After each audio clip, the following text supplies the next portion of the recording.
So welcome friends, how are you all? What if Naruto returned as the Lost Phenex Child in DxD World movie? Kuo Academy was one of the most famous schools of Japan, and is considered as the costliest school in the world.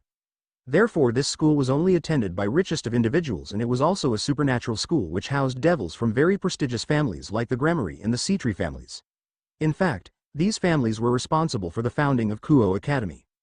At present, a red-haired devil was thinking deeply and was worried to some extent because of a recent call which she got from her brother, and by the tone of his voice the problem was pretty serious, but she didn't know what the problem was exactly.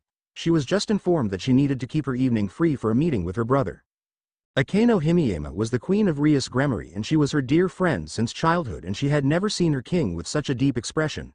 She knew that Rias got a call from her brother, and she also knew that he was visiting later in the evening, but what she didn't understand was the reason for so much anxiety in the club. New members of the peerage like Issei and Asia were freaking out because of the forlorn expression on their king's face. "Is everything fine, bucko?" questioned Akeno, since now even she was worried for Ria's health. Other members of the peerage were listening closely to the conversation between their bucko and queen. Even Kaneko took a break from eating her sweets. "I am just worried about the meeting with my brother, it seems pretty serious and he didn't give me any details," replied Rias with the same worried expression. "I am sure it won't be that bad, right?" asked a clueless Issei. "I am not so sure, Issei. Bucko's brother is the Lucifer of Underworld and the strongest among the 4 kings of Underworld. If he is asking for a meeting, it must be quite serious," answered Yuto Kiba, the knight of Rias peerage. After hearing this, both Issei and Asia gulped and were freaking out about the impending meeting with the Lucifer of Underworld. Issei was even more afraid because he didn't even knew that Bucko's brother was the king of Underworld, but he didn't dare to voice his concerns since the atmosphere was quite thick. Before anyone could ponder more on the subject, a bright light invaded the room of Occult Research Club and a symbol of Gremory family appeared on the floor. Rias knew immediately that her brother had arrived for the scheduled meeting, and just like that her brother and his queen wife stood before her peerage. Issei seemed shocked to see a man who looked like a man version of Rias, which meant no large tits, so he was disappointed, but after looking at the other woman he was rejuvenated since she had very large boobs and she was incredibly beautiful with her silver hair and silver eyes. She was wearing a French maid outfit and her hair was made in a twin braid style. "You were early, Ni-sama," sated Rias. "So what is so important that you would visit the human world? It's unlike you." "Ah, Rias-tan, are you not happy to see your Oni-sama?" replied Sirzechs Lucifer childishly. Rias now sported massive tick marks on her head. Clearly she was annoyed by her brother's behavior, but before she could take any actions against her brother, Graphia had already started to pull her brother's cheeks. "Why can't you act according to your stature? Is it really that hard for you to act maturely?" chastised Graphia with a scolding tone. Issei and Asia were quite shocked to watch someone like the Crimson Satan acting so childishly and then getting scolded by his maid. They would have laughed if Bucko didn't have such a forlorn expression. After getting hit by Graphia, Sirzechs finally decided to mention his concerns. "To tell the truth, even I don't know what the problem is, but the Fenix family asked us to meet immediately here in Kuo Academy. They seemed very concerned. We believe that it has something to do with your engagement, but only they can confirm our assumptions." After hearing this, Issei looked scandalized. For him it seemed as if his world came crashing down. Rias herself was barely controlling herself from lashing out at her brother. By gods! She hated her soon-to-be fiancé. He was the lowest of scum. She would rather die than marry someone like Rise or Fenix. Akeno herself was quite angry with how things turned out with Bucko and Fenix family. Even Kiba and Kaneko seemed quite concerned for their king. "What? Bucko is engaged? When did this happen?" Before Issei could go on with his rant, another bright light invaded the halls of the Occult Research Club. This time the Fenix symbol appeared on the club room's floor. Kaneko whispered, "Fenix family." Every member of Rias peerage were on high alert after they recognized that it was the symbol of Fenix family of devils.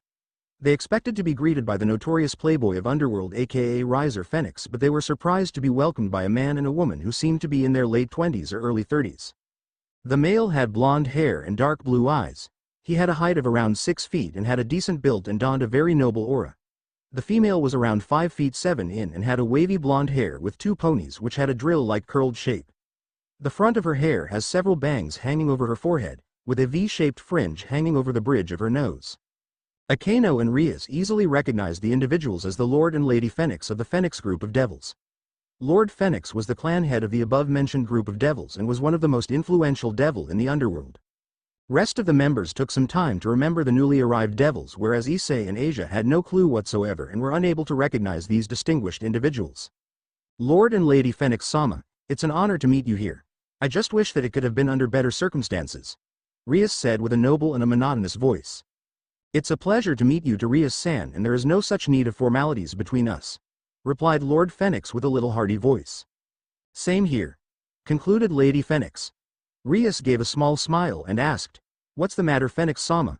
Why have you called for a meeting in Kuo Academy of all places? Now all the attention was diverted to the Fenix household members. Even Sirzechs and Issei were listening carefully to what they had to say. Lord and Lady Fenix showed a very melancholy expression. None of the devils who were standing there missed their heartbroken feelings. Even Rias was now afraid of the situation, even though all the training she went through to always keep her calm in dire situations. Keeping calm was a necessary attribute to become a successful king and to win a lot of rating games. After a minute of total silence, Lord Fenix finally lifted the thick atmosphere by sharing his concerns. Before I speak of my issue, I want a promise from all of the devils here that they won't speak of this issue with anyone else. I want a commitment from everyone here on their honor. We assure you that whatever you speak of will not leave these four walls, Lord Fenix-san, replied Sirzechs with sincerity in his tone. All the members of Rias peerage nodded their heads to show that they will keep their promise. After watching everybody take an oath, Lord Fenix continued with his concerns. What I want everybody to know here is that Riser Fenix is not my youngest son. With that he dropped the bomb. What? Sirzechs screamed, and he was also donning an unnaturally serious face. Before Sirzechs can continue with his rant, Grafia started to pull his cheeks rather painfully. Sirzechs-san, keep your cool and let Fenix-sama finish his concerns. Sirzechs started whining rather pitifully, whereas everybody from Rias peerage sweat dropped because of the so-called Crimson Satan's behavior. Lord Fenix coughed a little to get everybody's attention back. As I was saying, Riser Fenix is not my youngest son. 13 years ago we adopted a little boy named Naruto. He was only 3 years old at that time, but when he turned 6 he just disappeared. By this time Lady Fenix was openly sporting tears. Clearly she was worried for her son. After watching his wife in that state, Lord Fenix couldn't control himself and went to provide some support for his wife. He just gave us a letter describing that he had something important to do, that he wanted to get strong, and then he disappeared with his evil pieces, just like that. We spent a lot of resources trying to find him, but it was as if he disappeared from the three worlds itself. We had every reason to believe that he was killed by someone on his travel, continued Lady Fenix. Sirzechs and Grafia now had a little idea of their problem. Now they understood their pain a little, cause there was no way they could understand fully the pain of losing a son. Everybody donned very sad faces. Even Rias felt sorry for them, even though they were the one responsible for her impending engagement with that scum of a devil aka Riser Fenix. But they were not the only one to blame for this. Her parents were equally responsible for this mess. But after 10 years we finally got an info from a reliable source that he was alive and well. Lady Fenix finally showed some relief on her face. Rias was glad for the Fenix family, but what she didn't understand was how she was related to this giant mess. I am glad for you, Lady Fenix-sama, but how am I related to all this? Before Lady Fenix could answer Rias, Sirzechs interjected her. I believe I can answer that, Lady Fenix-san. To put it simply, Rias, the contract between the Fenix and Gremory family clearly stated that you would be married to the youngest son of the Fenix household, but since Riser is no longer the youngest son in the Fenix household, you can't be married to him. Rias was stunned after hearing her brother say that. In fact, everyone in the peerage was stunned. Akano and Kaneko were glad that their best friend, Bucko, wouldn't have to marry a scum like Riser. The red-haired buxom devil was so happy that she was congratulating herself and was literally dancing in her mind. However, after some time the reality of the situation hit her hard. To tell the truth, nothing had changed for her. Now she was being married off to some other guy who she didn't even knew, and then there was also a possibility that he was even a greater scum than Riser. Although for now she was out of the harm's way, that is why she decided to not voice her concerns, at least for now. So let me guess, you want us to get him back from whatever hole your son is hiding, retorted Issei with a condescending tone. To put it simply, yes, said Lord Fenix. So do you have photograph of your son? Asked Grafia, maintaining her manners unlike someone. Yes, we do have one, but it's an old one when he was 6 years old. With that, Lady Fenix gave a small photo to Grafia. Everybody looked at that photo and they saw a healthy kid with spiky blonde hair. He had bright blue eyes. He was wearing a black shirt and white short and was giving a peace sign with his fingers. Everybody had a single thought that this Naruto kid was incredibly cute when he was a kid. Finally, after Rias observed that photo for some time, she said with a smile, even though he is adopted, he looks like a Fenix. To this both the parents gave a genuine smile and gave a small nod. So where is he? Pressed Sirzechs. He was getting impatient. He really wanted to meet this kid. Well, we believe that he is in Vatican City. With that, Lord Fenix dropped another bomb. Everybody had single thought. You got to be shitting me. Vatican City is the smallest country in the world with only an area of 44 hectares and with a population of meager 842. This holy city is ruled by the Bishop of Rome, who is also known as the Pope to the public and the believers in biblical God. All this is common knowledge and anybody can find it on the internet, but what everybody doesn't know is that it is the main base for the holy or celestial beings, commonly known as angels, so it is right to say that any devil or fallen angel who steps in these holy grounds are as good as dead. However, all these threats on life didn't matter to someone who had seen far worse in his life, and has survived and flourished in even harsher environments. These kind of people were very less in the three factions and Naruto Fenix was one amongst them. In fact, he was the best amongst them. At present, Naruto was deep underground in the Sistine Chapel. These were one of the many bases from where he operated and provided safe haven to his peerage. Since who would think that they would find their enemies in their home turf right below their nose? Anyways, it would be unbelievable that someone had a secret base right under the Pope's residence, which is the Sistine Chapel in the Vatican City. Naruto was only wearing an Anbu black pant with arm guards and was destroying dummies with his taijutsu katas and was not using any chakra to power his punches and kicks. If anyone would have seen him then, they would have seen his hands blur when he punched each dummies with such precision that even an archer might feel jealous. He defined the definition calm when he did his daily workout, but today he was anything but calm. Memories of his past still haunted him. You are my living legacy. Naruto used chakra this time and he moved so fast that he was a blur and all the dummies broke apart behind him. He was finally done with his taijutsu training, but then he donned a very somber face instead of being happy for achieving his goal. He could still remember his brother's sacrifice, his last words. You are my living legacy. Flashback. Madara and Kagaya were finally defeated after a battle which lasted 3 days, but this battle which he was fighting right now was the toughest one, because now at this moment he was fighting his brother in everything but blood. He knew that it was their destiny to fight to death since they were the descendants of Hagoromo's 2 sons, Indra and Ashura. They were supposed to fight each other to death just like Hashirama Senju and Uchiha Madara. Today, on the day of his birthday, Naruto Uzumaki and Sasuke Uchiha were also going to fight each other till only one man was standing. He wanted to change this destiny so much, but Naruto knew that this fight was unavoidable. He was no longer the same naive boy who thought that he could end the war all alone and that he would be able to change everybody's mind.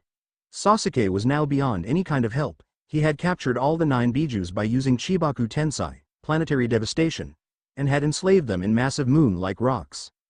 He now knew better than anyone that there was no reformation for his brother and that it was his responsibility to see to it that the bijus got their freedom and that the elemental nations achieved peace which was based on love and understanding instead of force and hate. We are finally at the Valley of End, where we fought last time and I was the victor, stated Sasuke without demonstrating any kind of emotions. We don't have to do this, Sasuke, we can talk this out. Naruto insisted with clear desperation in his being, but even he knew that they were way past talking. There is nothing to talk about, we will settle it with our fists. Naruto gritted his teeth. Then have it your way. With that they charged at each other, to settle things for once and for all.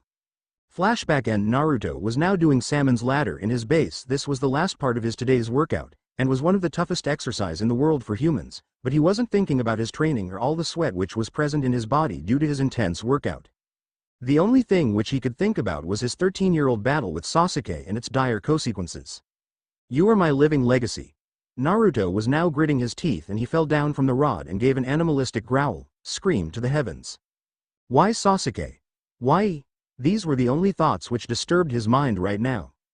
Flashback. They have been fighting each other since last 6 hours and they were at their end of the duel. Both Naruto and Sasuke had used everything in their repertoire, including full-body Susanoo, tempestuous god of valor, and 9-tail Kyuubi mode, but they were equal in all terms. Why wouldn't you just go down, Naruto? Screamed Sasuke with desperation and anger visible as day in his voice. Sasuke was in a terrible state. His white shirt was completely damaged and he was punctured in his left shoulder by highly pressurized water from one of Naruto's jutsu, which he was sure that he got it as a gift from Naidame Hokage before he passed on from his Edo Tensai form, Impure World Resurrection. He also sported some chakra burns from his opponent's pure chakra-based attacks. I can't go down, not after reaching this far. We are now so close to peace, I can see it. Naruto gave a grin with so much confidence that it could have moved mountains. Although even he wasn't faring any better, his orange jacket was ruined and he also had a puncture through his left shoulder from one of Sasuke's Chidori, 1000 birds, and also sported second-degree burns from Sasuke's various fire jutsus. This is the end, Naruto. Sasuke bellowed with uncontrollable rage and started to concentrate on creating an enten. Kagetsuchi, Inferno style. Flame control, in his hands. Naruto saw black fire coalescing around Sasuke's right hand and it was generating an incredible amount of heat. A bead of sweat rolled down his forehead. Kurama, are you ready? Naruto asked his lifelong friend. Damn right I am. Go for it, kid. Kurama retorted back with a massive grin. Naruto returned his enthusiasm by creating a Rasen Shuriken in his left hand and he made his attack bigger and deadlier by mixing it with Kurama's chakra. Sasuke. Naruto. They charged at each other with their massive attacks and the whole world was blinded by bright light when these two titans collided for their final and the last time. Naruto had been rendered unconscious because of the aftershocks of the last attack, but he woke up after some time and his entire being was aching. He felt like he himself was a massive bruise and at present there was nothing in this world which could increase his pain, but he was wrong about that. The second he saw Sasuke's condition, a gasp came out of his mouth. His entire right hand and some part of his internal organs were totally annihilated by his last jutsu. He was bleeding from his mouth and severed right limb uncontrollably. In other words, he was in a worse place than Naruto. Naruto barely had any strength to run towards him and help, so instead he decided to crawl toward his brother. After a minute of tiresome work he finally reached Sasuke. Just hold on, Sasuke. Sakura will arrive any minute and she will heal you. Naruto wheezed out. After hearing that, Sasuke stared, chuckling. Ha. Ha. Ha. Ha ha ha. Come on, Naruto, you and I both know, I am already a dead man. Sasuke started to cough because of all the blood in his mouth. Cough cough, anyways, this is what I always wanted. Naruto's eyebrows rose when he heard the last statement. What? You were always like my brother Itachi, moving ahead of me, guiding me, and never breaking our special connection with each other. All this time, Naruto, I envied your strength, your drive to do anything for your precious person, and even today was no different. Your strength surpassed mine. You protected me till the end. I should have been the one guide. After all, I am older than you, but I will make necessary amends for you and our precious peace, which we achieved after spilling so much blood. Naruto was crying openly now. His tears spilled on Sasuke's face. He was holding pressure on the severed limb so that it didn't bleed out. Just stop talking, Sasuke. I beg you, Naruto desperately demanded from his passing brother. He didn't want him to die.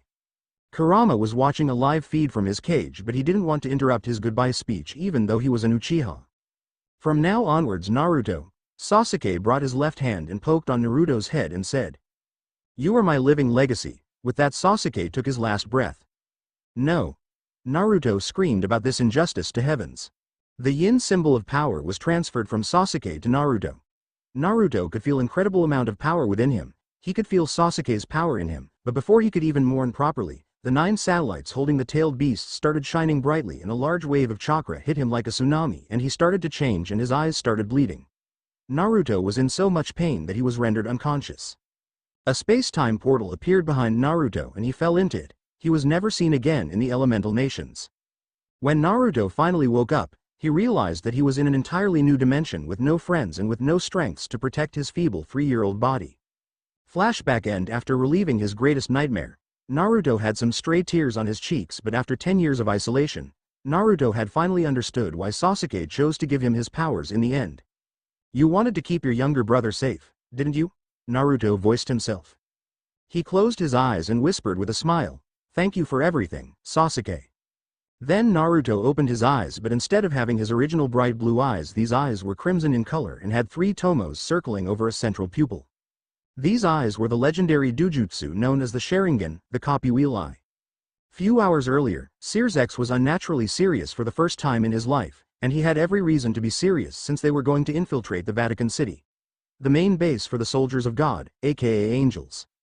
He was sitting in a chair while all the rest of the devils, including the Rias's peerage and Fenix household matrons, were sitting in a circle around the Satan King, and were staring at the map of the Vatican City.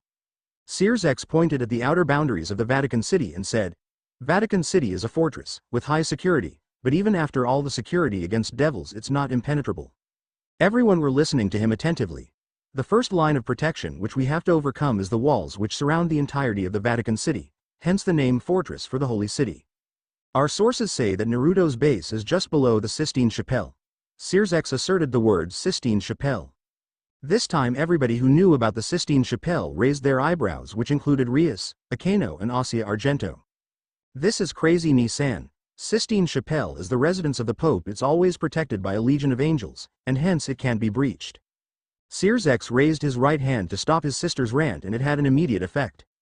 If it was any other day then it would have been true, but the Vatican City is going under a process called papal conclave. Issei was getting frustrated by the minute. He hated this tense atmosphere and he didn't even understood anything which Rias's brother was spouting. What is Papa Con? Cave?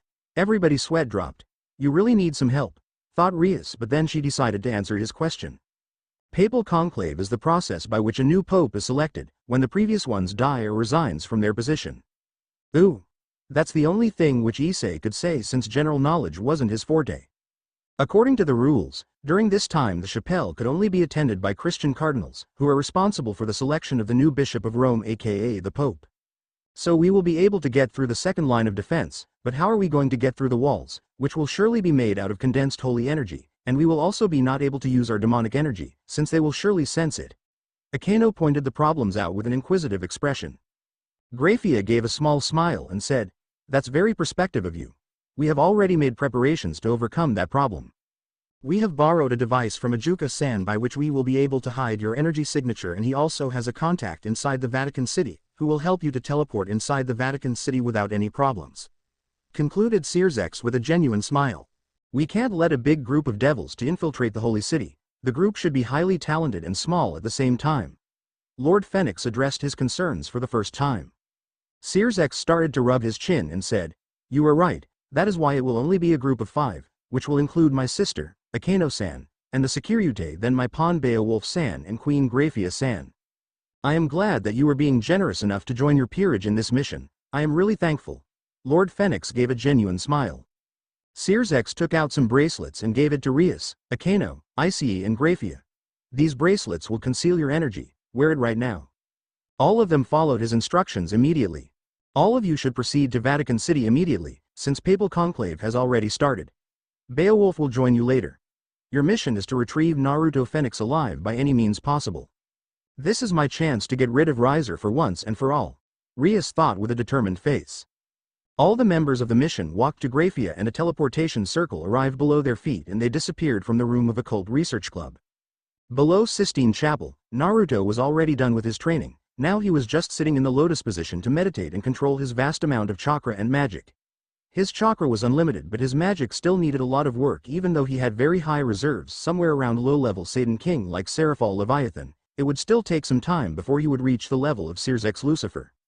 In the past decade his biggest achievement was in the field of chakra. After receiving the yin element from Sasuke, his chakra control was easily around the level of Hagoromo or even Kaguya herself. The biggest benefit of having both the yin and yang release were the easier access to bloodlines of elemental nations, and it also made mastering those elements faster. His peerage was also incredibly helpful for his training. Without them he wouldn't have achieved so much in just a span of 10 years. He was trying to understand magic, but he still needed some professional help in this field. He also needed to contact his peerage as soon as he was out of Vatican City. They had just completed their missions and he also wanted to introduce his queen to the rest of his peerage, since she was new on the team. While he was still pondering about his new duties, he suddenly felt someone intruding his base.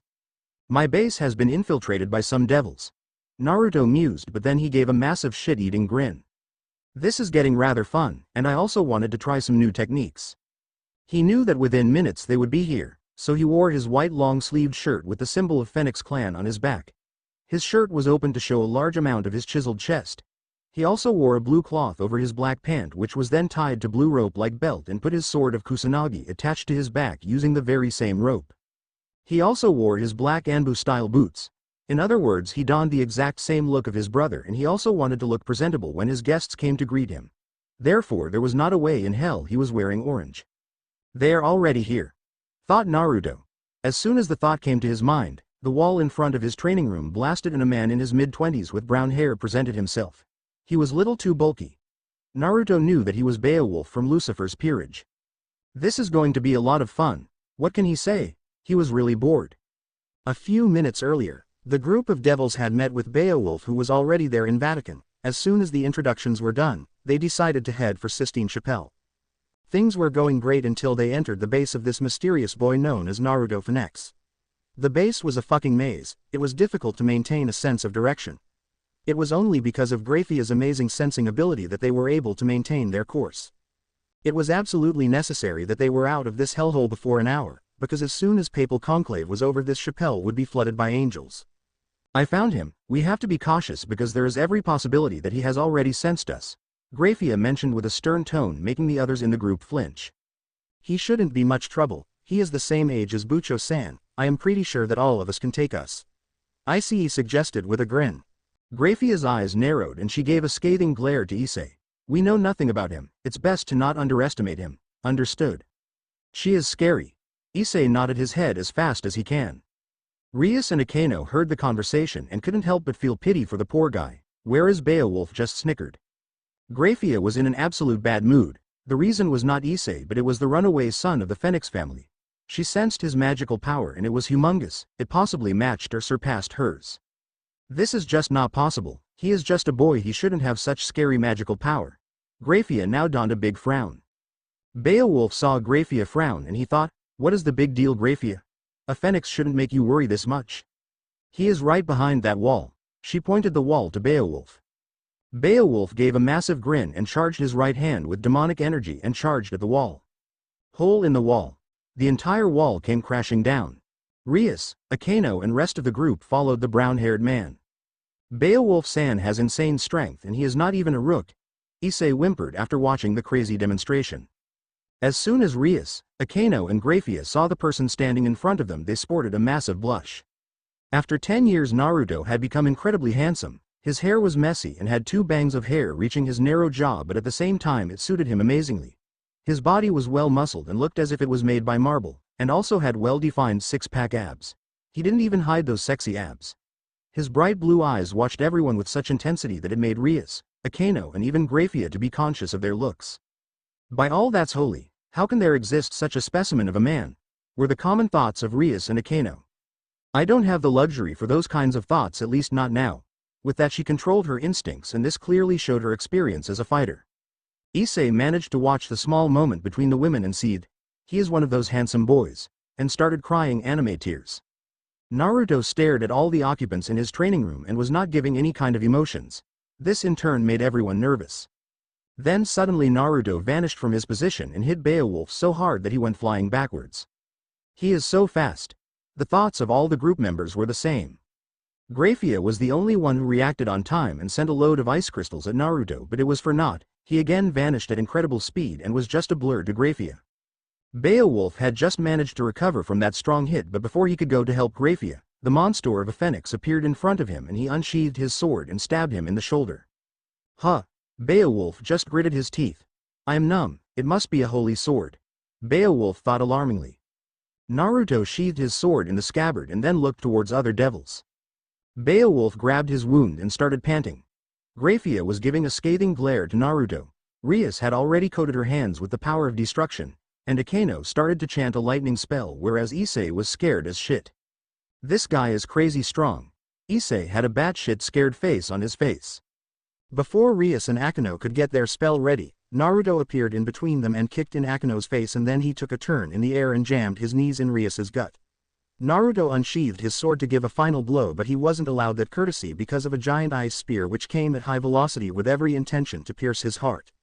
However, he caught the spear and destroyed the spear with his bare hand. Akeno was unconscious in a corner, although Rias was conscious. She was bleeding from her mouth and was panting, recovering from the punishment. I am going to kill you for doing this to Bucko, Issei growled. Boosted gear. Issei finally activated his boosted gear. Naruto just raised his left eyebrow and then he gave a dark aura from his eyes. He is annoying, thought Naruto. Beowulf was still panting and was also paralyzed by the sword of Kusanagi. This kid is a monster in hand-to-hand combat, thought a worried Beowulf.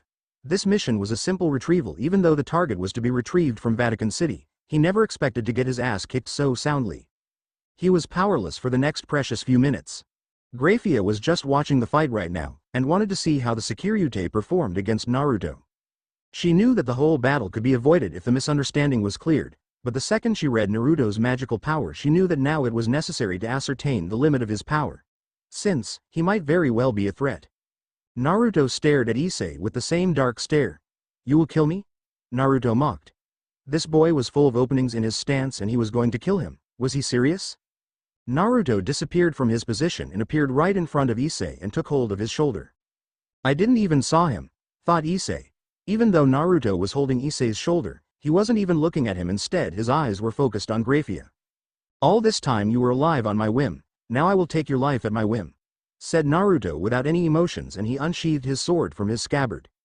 Ria's eye widened when he heard her supposed future husband say that. She ran towards Issei with all her strength.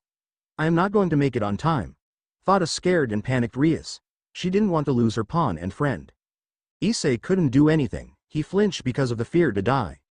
Naruto was about to stab Issei when suddenly Graphia appeared on right side of Issei and took a hold of Naruto's wrist, hence preventing Issei from getting stabbed.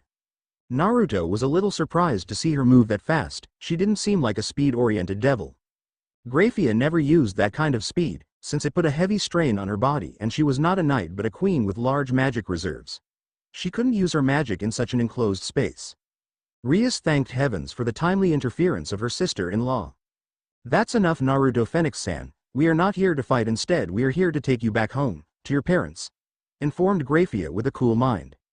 Naruto's eyes narrowed and he said, "You should have said so sooner, then this fight could have been avoided." "I am sorry," she said with same cool tone, and released his wrist.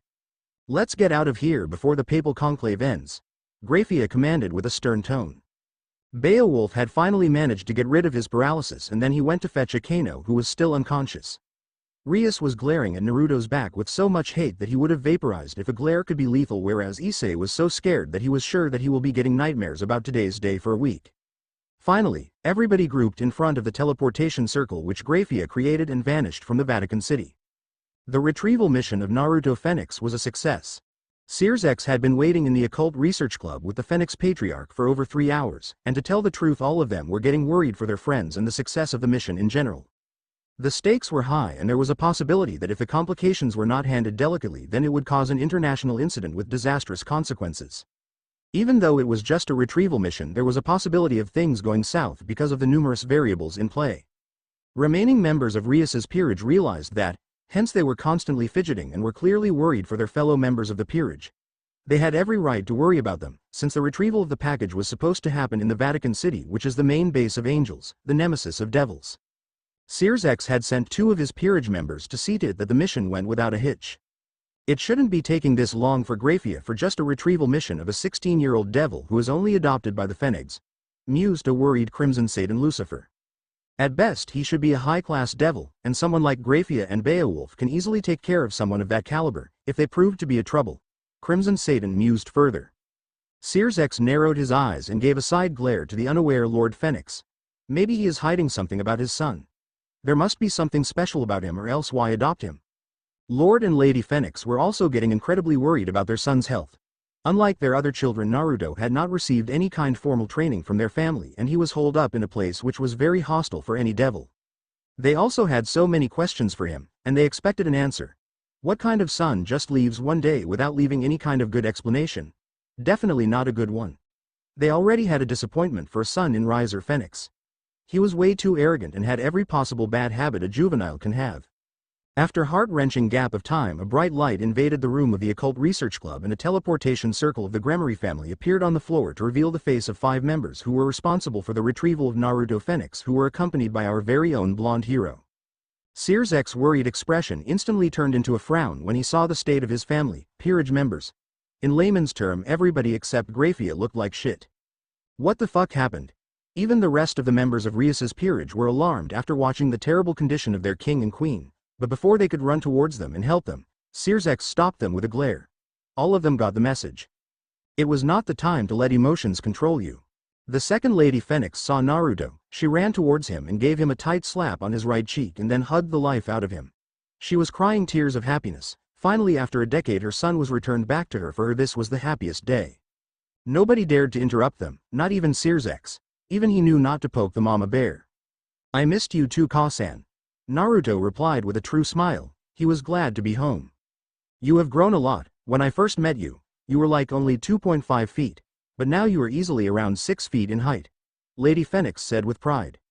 "I guess thanks for the compliment," Naruto said with a sweat drop.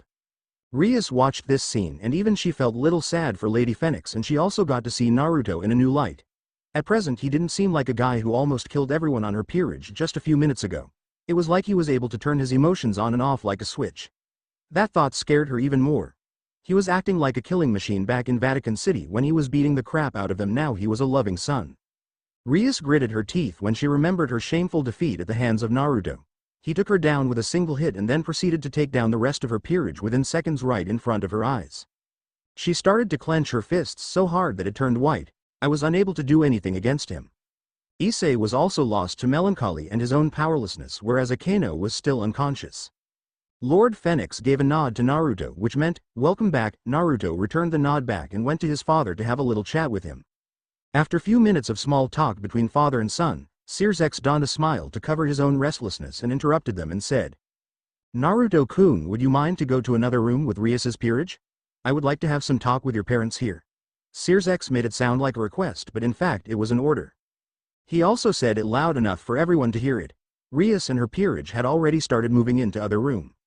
Naruto always got annoyed when someone gave him any orders. He wasn't the type to follow orders, but he didn't want to cause any more troubles. He was already in deep shit with the beating he gave to his retrieval team. That is why he complied. After 2 minutes there were only the Fenix patriarchs. Sirzechs and his peerage were also present in the occult research club room. "What do you want to talk about, Sirzechs-san? I still have to ask so many things from my son," retorted Lord Fenix, who clearly didn't want to have this conversation. Sirzechs asked with a strict tone, "Why did you adopt Naruto-kun, Fenix-san? Adoption rarely ever happens in a family as powerful as yours. In fact, it is frowned upon." Both Lord and Lady Fenix got incredibly nervous after Sirzechs asked the question, and they knew he was not going to budge until he got a satisfactory answer.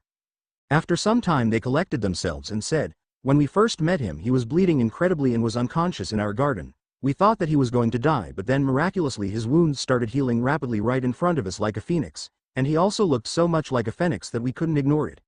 Lord Fenix concluded with a sigh. "After he woke up we questioned him about his wounds, but he never told us anything. The boy was too traumatized to say anything about the unfortunate incident," added Lord Fenix. "Then we adopted him into our family, and we were also in great need of a strong son. For us it was like heavens were being merciful.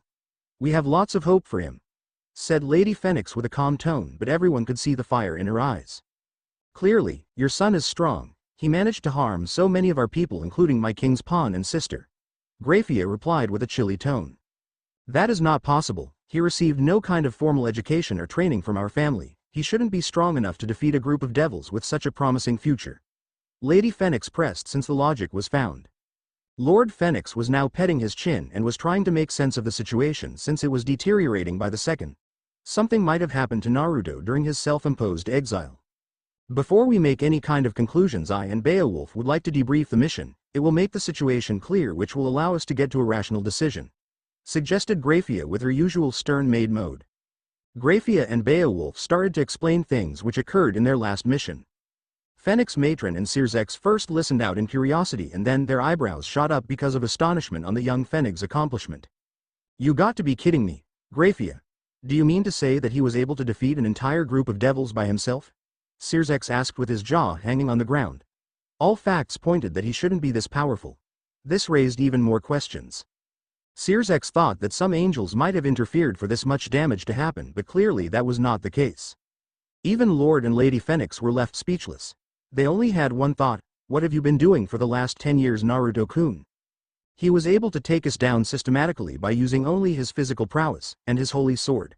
I believe he was using the legendary Kusanagi.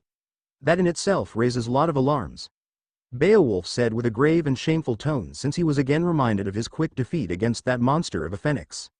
Sirzechs was thinking of various scenarios to take care of the situation, and he was drawing a blank, but one thing was clear: this kid should be put under surveillance no matter what. He is so much of a threat, we know nothing about him. After the biblical god's death, some devils showed some affinity to light magic, but to able to wield something like Kusanagi was entirely new thing. You could have easily avoided the problem by just asking him to come back with you to home. Why didn't you do that, Grafia? Asked Sirzechs to satiate his growing curiosity, because she didn't act like a good leader, which was unlike her. He would often make bad decisions, but Grafia never made an uneducated move. Now all attention was on her. Even Beowulf was looking at her for an answer. Grafia gave a sigh. It was because of his magical power, she stated. What about his magical power? Questioned Lord Fenix. It was humongous, maybe even greater than mine, which easily puts him in the low Satan level. So the second I sensed such massive reserves, the mission was no longer just a retrieval, but this mission gained another objective, which was to gather intelligence on our target. explained Graphia to the best of her ability. Now all of them were dumbfounded after hearing Graphia say that, to hear someone so young have such reserves for magic. It was unreal. Both of the parents were incredibly proud, and at the same time their son's unreal progress raised alarms on their conscience and mind. Since, power came with a price tag.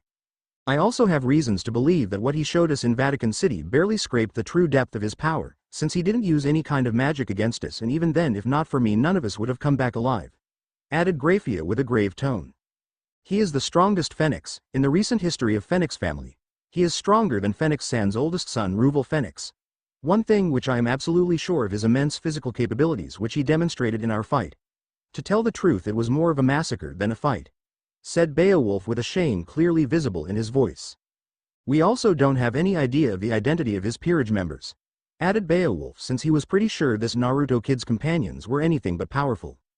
Sirzechs and Graphia were now thinking of all the changes the Fenix youngest son would bring, and they didn't like it. Naruto was a variable of which they had no idea whatsoever. Everything about him was shrouded in a veil of mystery, and whatever they were able to procure about him were made on half-reliable facts. This made them uneasy. The parents of Naruto were glad for his achievements in last decade.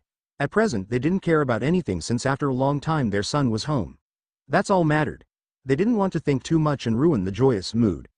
Nevertheless, their mood was ruined by Sirzechs and his queen's next statement. Your firstborn son is soon going to be promoted to the ultimate class devil, and then suddenly you claim to have a younger son who appears donning the colors of Fenix proudly on his back, said Sirzechs with a suspicious undertone. Who is at present considered as strong as a low-level Satan, no matter how you see it, Fenix clan will be receiving a lot of attention in the future, finished Graphia for her king with the same undertone. After hearing that, Lord Fenix gritted his teeth and fire started coming out from the entirety of his being, and he snarled. Are you accusing us for his disappearance? Do you think I would do that to my own son? Banish him and tell him not to return until he is strong enough? Even Lady Fenix's eyes were now as cold as ice. How dare he insinuate something like that? Sirzechs brought both of his hand in upright position to show that he surrendered and didn't mean any disrespect by bringing his thoughts into open. I mean no such thing, Fenix-san, but you have to agree that Fenix-san, your son's timing appears suspicious, and other families might feel threatened by it. They might take actions which might be unsavory. After hearing Sirzechs say that, he calmed down, but the atmosphere was still tense in the Occult Research Club. Sirzechs really didn't mean any harm, but he had to be sure about some things, since this man was going to marry his baby sister, and as far as first impressions go, Naruto really didn't get any points for that from Rias. At present Rias might hate Naruto more than Riser for nearly killing her pawn. Naruto didn't just try to kill Issei, but he went further and humiliated him. Rias considered her peerage a part of her family, and to nearly lose Issei to her so-called future husband might have really shook her core. What a mess has this turned out to be, thought Sirzechs. Maybe we can talk to the man himself later, this will clear most of the misconceptions, suggested Lord Fenix. He really wanted to be just done with this mess. Sirzechs nodded his head, clearly taking a liking to the idea. Talking might clear things in this situation. Meanwhile, in the other room of the club, Naruto followed the rest of the Rias peerage to the room next to Occult Research Club. All of the peerage members were looking at him with suspicion. Even a small blonde girl was glaring at him, but it looked more cute than intimidating. The blonde girl started healing everybody with her sacred gear Twilight Healing. She started healing with Akano, who was unconscious and according to Naruto was on the verge of waking up because of the moans she was making. Her sacred gear is interesting, though Naruto for a moment. Rias was trying her best to ignore Naruto, since she didn't know how she felt about him. With his parents he acted like a decent being, but when he was fighting he didn't show any kind of emotion. It was as if nothing mattered. She didn't want to admit it, but she was scared of him. He wasn't normal even by their standards. Naruto knew that he had to clear some things with Rias or else they will get worse with time. In other words, he decided to apologize for kicking their ass back in Vatican City. Rias-san, can we talk for a minute? I need to resolve some matters with you and your peerage for that matter, asked Naruto with a kind smile. He didn't want to intimidate her, it will bring no benefits whatsoever. Rias turned around and stared at Naruto right into his eyes and said with a chilly tone, I am listening. Akano had already woken up after getting healed by Asia, and now Issei was also watching the proceedings with great interest. I don't want to delay this, but I am sorry for hurting you and your peerage back in my base. I thought you were an enemy and I did what I had to do to defend myself, Naruto said sincerely. Rias gritted her teeth and said, you could have easily subdued us, but you came with the intent to kill. If not for Graphia, all of us would have died because of you. Issei also agreed with Bucko with this one. He could have easily subdued us. Bucko is right. Someone like you could have easily subdued us. Why come up with the intent to kill? She and her peerage are incredibly annoying. My patience is running thin. Thought Naruto with barely restraining anger, but he decided to endure. He was no longer the boy who made decisions based on his emotions. He was taught better by his teachers. First of all, if I came at you with the intent to kill, none of you would have been alive except Rafia. She is strong but not strong enough to protect you and fight me at the same time, Naruto said with a calm tone. Issei also got angry on the last statement, but not because of Naruto. It was him and his own powerlessness to do anything against him. He clenched his fists so hard that his hands turned white. He still remembered how Naruto destroyed him. It was like he was playing around. Even though he wasn't going to make his apologizing any easy. You did try to kill me with your sword, mentioned Issei with an accusing tone. Now everybody were looking at Naruto for an answer. I didn't try to kill you, Sakiryute. I was just going to maim you. At best you would have lost a limb or two, then I would have tortured you for some answers, replied Naruto with a sheepish expression. Everybody had a sweat dropped, thinking that killing would have been better than torture. Issei's face paled after hearing what Naruto was going to do to him. He is crazy.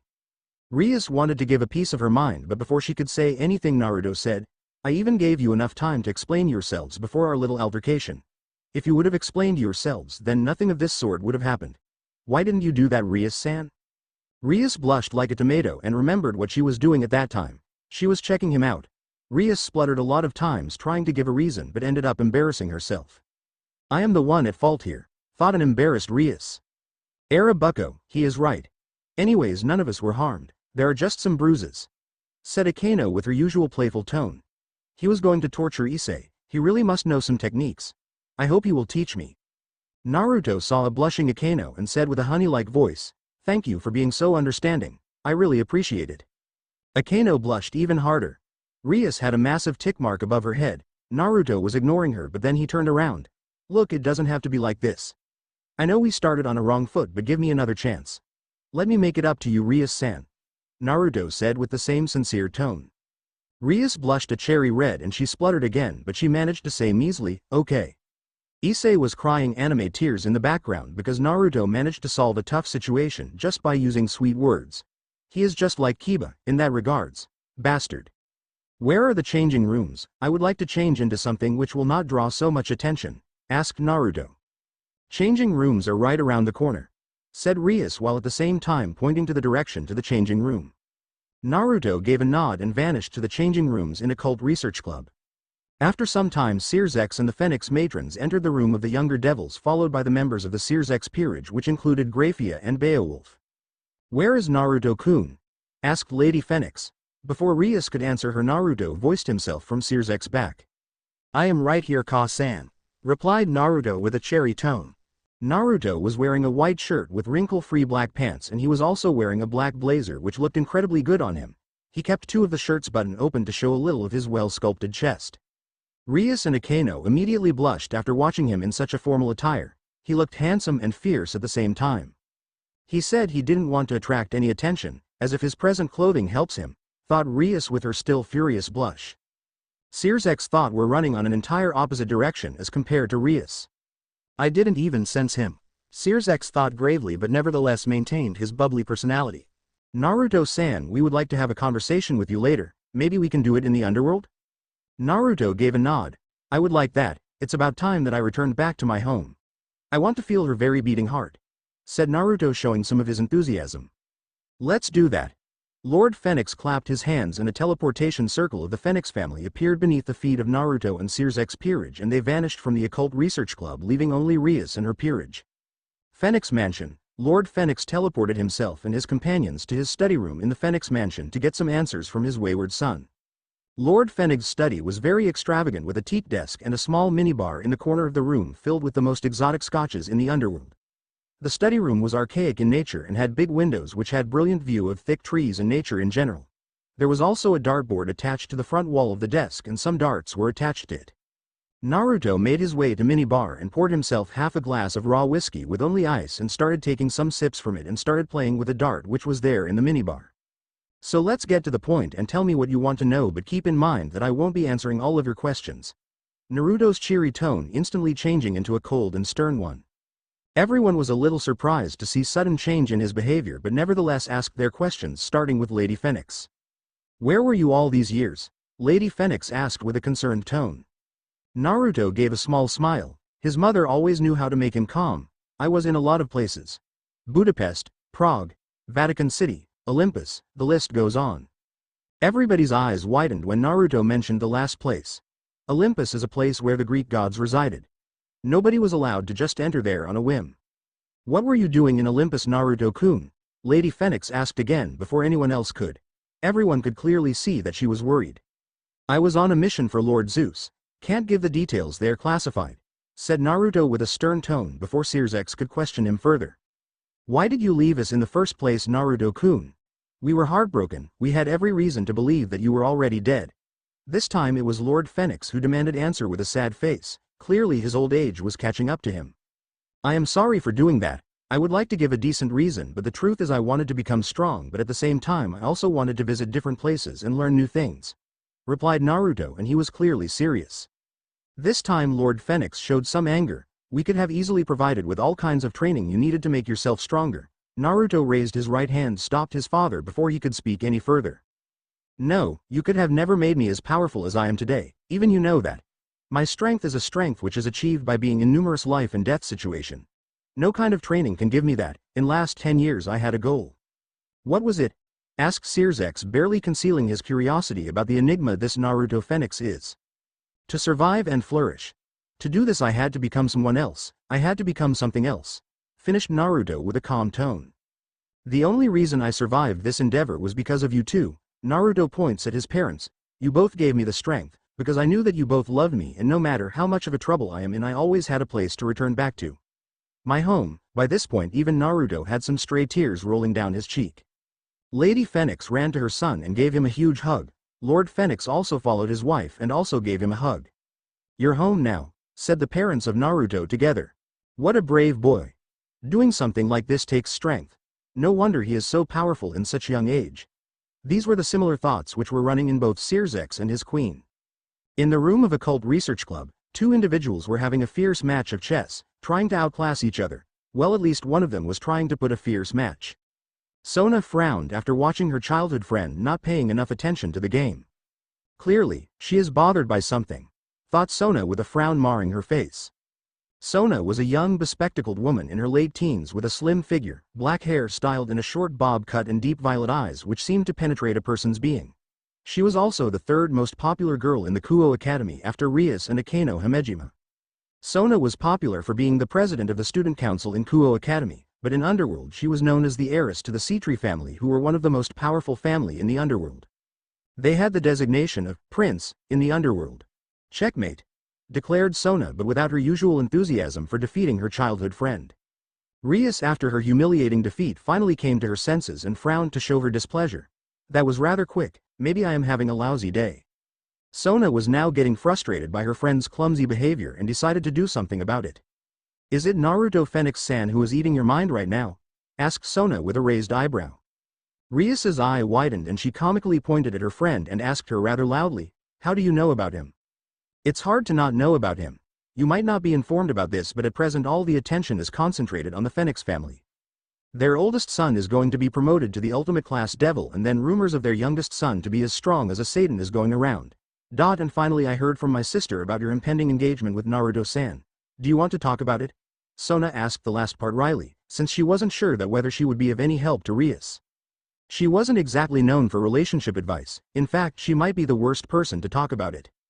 I am so glad that you asked. To tell the truth, I am happy that I got rid of my engagement with Riser. Sona gave a nod and encouraged her to continue. But I am not sure how I feel about Naruto-san. You should have seen him, Sona. When I first met him we got into an altercation. And then he proceeded to take down my brother's pawn and took down the entirety of my peerage within seconds, like we didn't even matter. Said Rias with a worried expression. It was hard for her to forget those eyes when Naruto attacked them. They had no emotions in them whatsoever. They were chips of ice, so cold that they would freeze the underworld in a moment's notice. Sona raised an eyebrow when she heard her friend talk about Naruto Fenix. She didn't know that Rias was responsible for the retrieval of Naruto Fenix. So, he is really that strong despite being the same age as us. I didn't quite believe my sister when she said that, Sona thought with a frown. Rias decided to continue from where she left off. Then when he met his parents, he was so soft and caring. I could see it in his eyes that he really loved them and he wanted to protect them no matter what happened. In the end, I am still not sure whether I want to spend the rest of my life with him. Everything about him is a mystery. Sona closed her eyes and started contemplating about the situation to help her friend and rival. I also have a meeting to attend today with the Fenix family.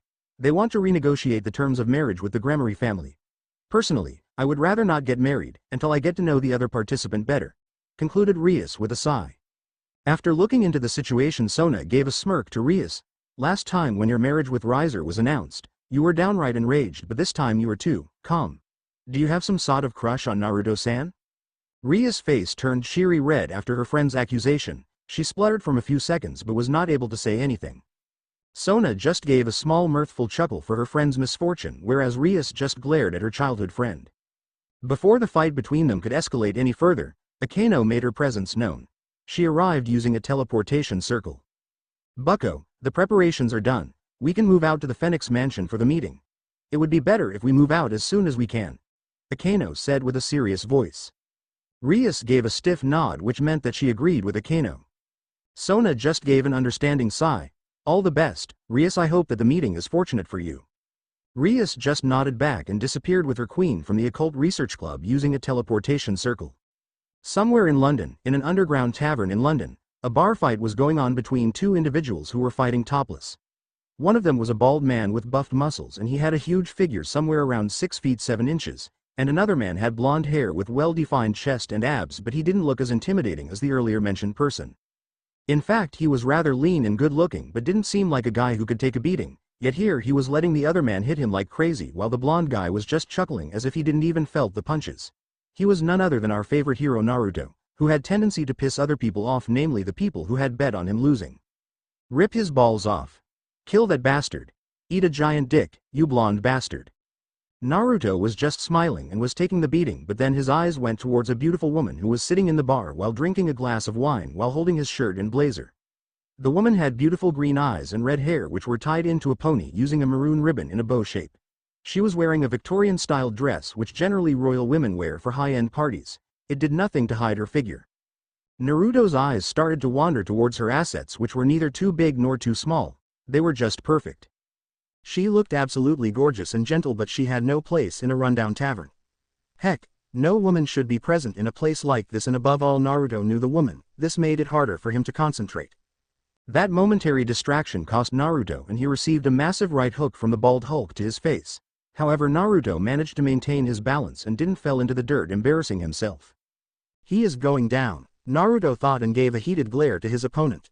The woman made a gasp and stood up, but before she could do anything, Naruto gave a hard slap to the opponent's ears using both of his hands, and then his arms blurred and gave 2 punches to the Hulk right in his ribs, and then he proceeded to give a massive left hook to the unfortunate soul's jaw, which broke the second Naruto's fist made contact.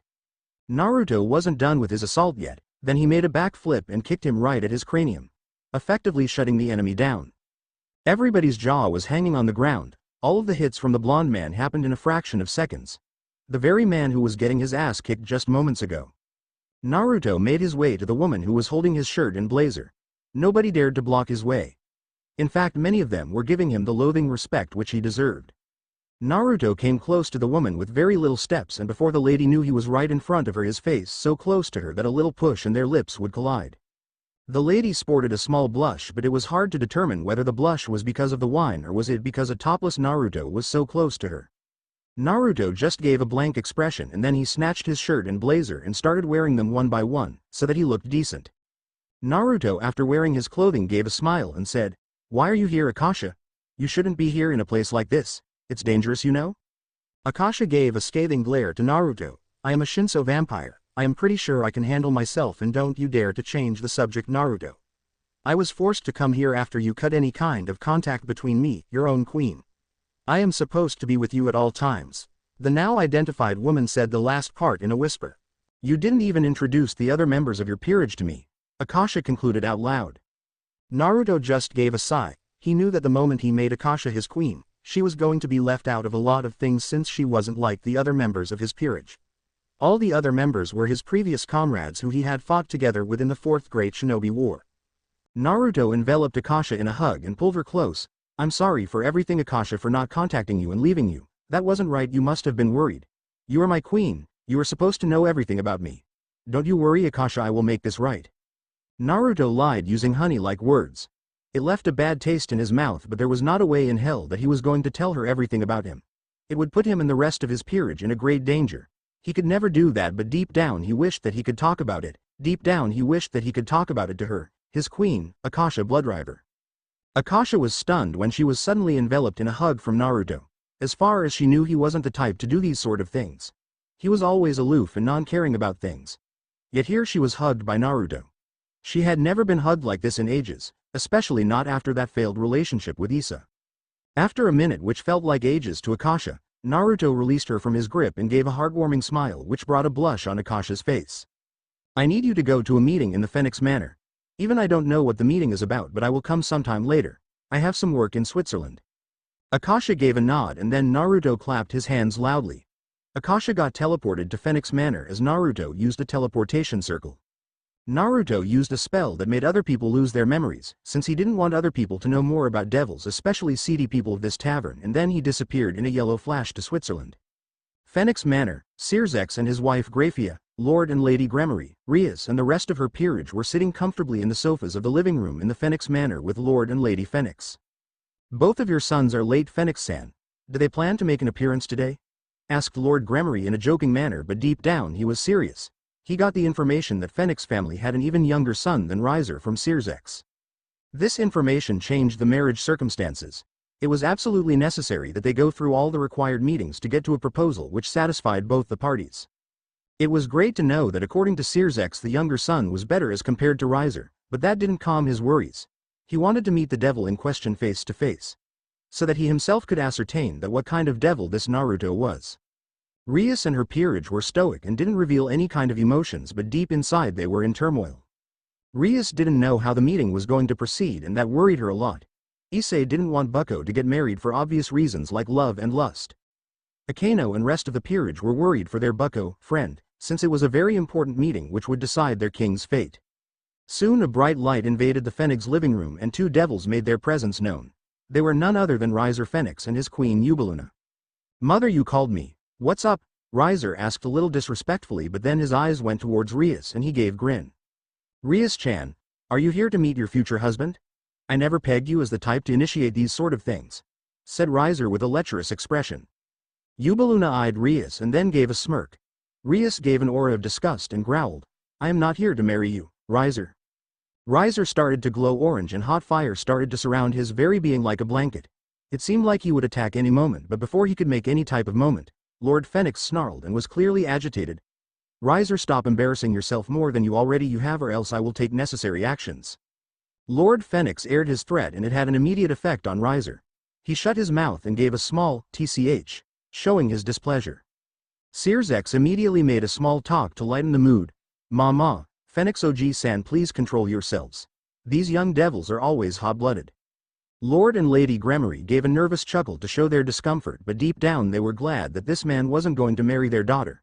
They already had a plan to annul this contract, but by some intervention they would not have to take any actions to see to it that the contract gets broken. This man is not good for Bucko. Issei thought with disgust and had every intention to blast the Yakitori. He completely ignored the fact that he himself is quite similar to Riser. Akano and Kaneko had similar thoughts like Issei. Kaneko was even gave a scathing glare to Riser to show her displeasure with perverts. Before the tension could rise any further, a teleportation circle from the Phoenix family appeared. So Naruto is finally here. Rias thought eagerly, but she was surprised to see that it wasn't Naruto but instead it was a beautiful woman. A very beautiful woman. Now everybody's attention was on Akasha. The second Sirzechs and Graphia's eyes went towards the redhead. Their eyes widened because they knew the said woman too well. She was popularly known as the Queen of the Damned because whoever fought with her was always damned to hell. One should never judge a person on their pretty face. Both Sirzechs and Graphia learned that from Akasha. Since Akasha, despite portraying the epitome of gentleness, was an incredibly dangerous individual. She was a Shino vampire. That title itself put her on top of the most influential persons list. What the hell is she doing here? Thought Graphia and Sirzechs with a frantic expression, but they didn't show any emotions outside. Riser and Issei started eyeing the woman with their trademark lecherous expression but didn't make any moves to hit on the woman. Lord and Lady Fenix also raised an eyebrow after witnessing Akasha Bloodriver have a stroll on their manor. Their guts was telling them that Naruto was responsible for this. What a pleasure. I never expected to meet the Crimson Satan and his queen outside of the battlefield, Akasha said in a teasing tone. Last time when Akasha and Graphia met it didn't end well for the ultimate queen. Graphia just gave a snort and asked, "Why are you here, Akasha? What business could you possibly have in the underworld?" Akasha just gave a pleasant smile which did nothing to uplift the nervousness in the Fenix manor. "I am just here in behalf of my king Naruto Fenix Sama. He will be a little late since he had other commitments to attend to." With that, Akasha dropped the bomb on the already tense situation. Graphia's eyes widened to epic proportions. Clearly, even after all of her mental capacity, she couldn't believe that Akasha Bloodriver would ever follow a devil. She's a Shino vampire. Her pride should never allow her to claim fealty, especially to someone like Naruto. Was I too quick to deem Naruto as no threat? Sirzechs thought with a frown. "You are that bastard's queen," Riser snarled out. The second Akasha heard Riser bad-mouthing about Naruto, the pressure in the room increased to astronomical levels. Cracks started to appear in the Fenix mansion. Rias and her peerage were on their knees barely breathing. Asia was already unconscious because of the incredible pressure of pure magic in the room. Riser Queen's Ubeluna was already panting like her life depended on it. Sirzechs, Graphia and the rest of the Elder Devils had a small bead of sweat running through their forehead. Rias didn't know what to do. For all her training she didn't have a clue how to handle such kind of pressure. Akano was also in the same boat with Rias. Kiba and Kaneko were scared out of their mind. They had never fought an opponent like her and Akasha wasn't even looking at them. Now, they felt pity for Riser who was having the whole brunt of her killing intent. What is this feeling of death? Issei thought frantically. He was scared out of his mind. Riser's eyes started watering and he nearly pissed his pants, but then he controlled himself. He didn't want to embarrass himself in front of his brother's queen. He just gave a defiant glare. Akasha just gave a cruel smirk totally opposite of her personated gentle personality. "You are just an ant compared to Naruto. Don't ever try to defy him, he will kill you without a single thought." Riser gritted his teeth. He wanted to go on a rampage but he was more than intimidated by this woman. He was afraid. The pressure which dominated the Fenix manor lifted after Akasha was done giving her punishment to Riser. Lord and Lady Fenix just sighed and shook their head for Riser's stupidity. "Well, now a small issue has been taken care of, let's continue with the meeting," Akasha encouraged with a sweet smile, though this time she wasn't fooling anyone. Rias and her peerage just gave a nervous chuckle to defuse the situation. Rias was intimidated by Akasha. Akasha was strong and incredibly beautiful woman, much more so than her. It seemed like Naruto had a very high standard for his female companions. Rias was afraid that he would reject the marriage contract. She could not let that happen. Lord Grimori cleared his throat with a cough. "Akasha-san, we are here to discuss the marriage between the next Grimori heir and the youngest son of Fenix family, Naruto Fenix-san." Riser had an enraged look on his face and he screamed out, "What?" Before Riser could make the situation worse, Lord Fenix gave him a glare which promised a lot of pain if he didn't shut his mouth. Riser gritted his teeth and clenched his fists until it turned white because of the lack of blood. Akasha eyed Rias for a minute, then gave a dark glare. "I am incredibly sorry, but we can't accept this marriage proposal. I see no need for my king to be married at such a young age." Akasha stressed on the word "my," which didn't go unnoticed by Rias. Rias frowned and returned the glare to Akasha with equal force. Who the hell was she to decide Naruto's preference? She wasn't going to let the marriage contract be annulled without a fight. Even if the opponent was Akasha Bloodriver. If she didn't get to marry Naruto, then she would be forced to marry the dirtbag Riser. She wasn't going to let that happen. Rias decided to give Akasha a piece of her mind, but before she could implement on that. "Akasha-san is absolutely right, I see no need for this marriage. Anyways, I am too young to be married, and at this moment of my life marriage would be nothing more than a crutch which will drag me down." With that, Naruto made his presence known. Akasha gave a small smile the second she recognized Naruto's voice. She was getting incredibly uncomfortable because of this stupid meeting. Rias was heartbroken the second she heard Naruto say that this marriage will act as nothing more than a crutch for him. Is that what he thinks about me? A crutch, which will drag him down? She didn't know whether to be sad or angry.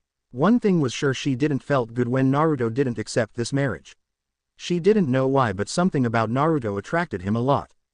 He was donning the same wrinkle-free black pants and white shirt with a blazer over the top. Naruto had a small brown leather shoulder bag. Naruto gave a small smile and passed the bag towards his father. Lord Fenix just raised an eyebrow. "What is this, Naruto, and why are you giving this to me?" Naruto gave a smirk. That is 17 billion euros in German bearer bonds. According to Phenex clan laws, 15% of the profits earned by the son of a Phenex household should be deposited in the Phenex treasury. So I am doing just that. All the devils including Riser had their jaw on the ground. That was a lot of money to earn in just 10 years with no resources of Fenix family to boost your earning. Lord Phenex just gave a chuckle. That's great. Seriously, what have you been doing the last 10 years? Maybe I will think about joining in your business, mused Phenex head. Naruto just gave smirk. Let's just say that whoever said that crime doesn't pay, was so wrong. Everybody had a massive sweat drop when they heard Naruto define crime in such an invigorating way. Naruto then made a sigh and looked towards Rias. This decision is better for everyone. The way you are now, Rias-san, you won't even survive an engagement with me, let alone marriage. Venelena Gremory gave a curious glance. What do you mean by that, Naruto-kun? In last 10 years I have progressed a lot, but I have made this progress by angering a lot of strong individuals who hate my guts just because I exist. I would rather not go into details, but you get the gist. Naruto replied with an unusually calm tone. Rias was enraged because the way Naruto put it made her look weak, and she wasn't going to let that go. Are you implying that I am weak? Rias asked with an enraged tone. Naruto didn't even hesitate a moment to answer Rias. Yes, Rias, you and your entire peerage is weak. You know I have been keeping tabs on all of the new and upcoming devils.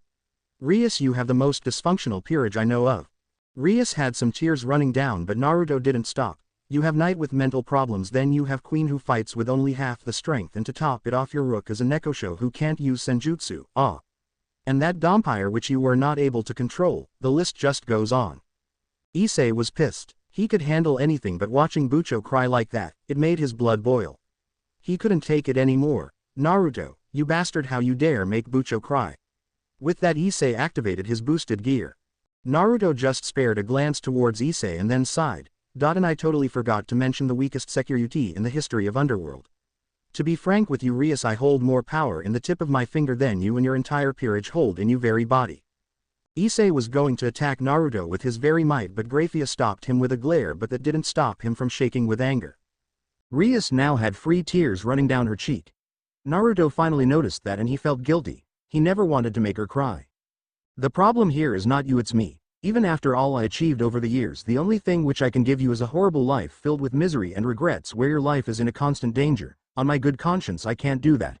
Naruto lost himself in his melancholy. Rias finally looked at Naruto, and he looked so sad and vulnerable at that time, but then he turned his head towards her and gave her a warm smile.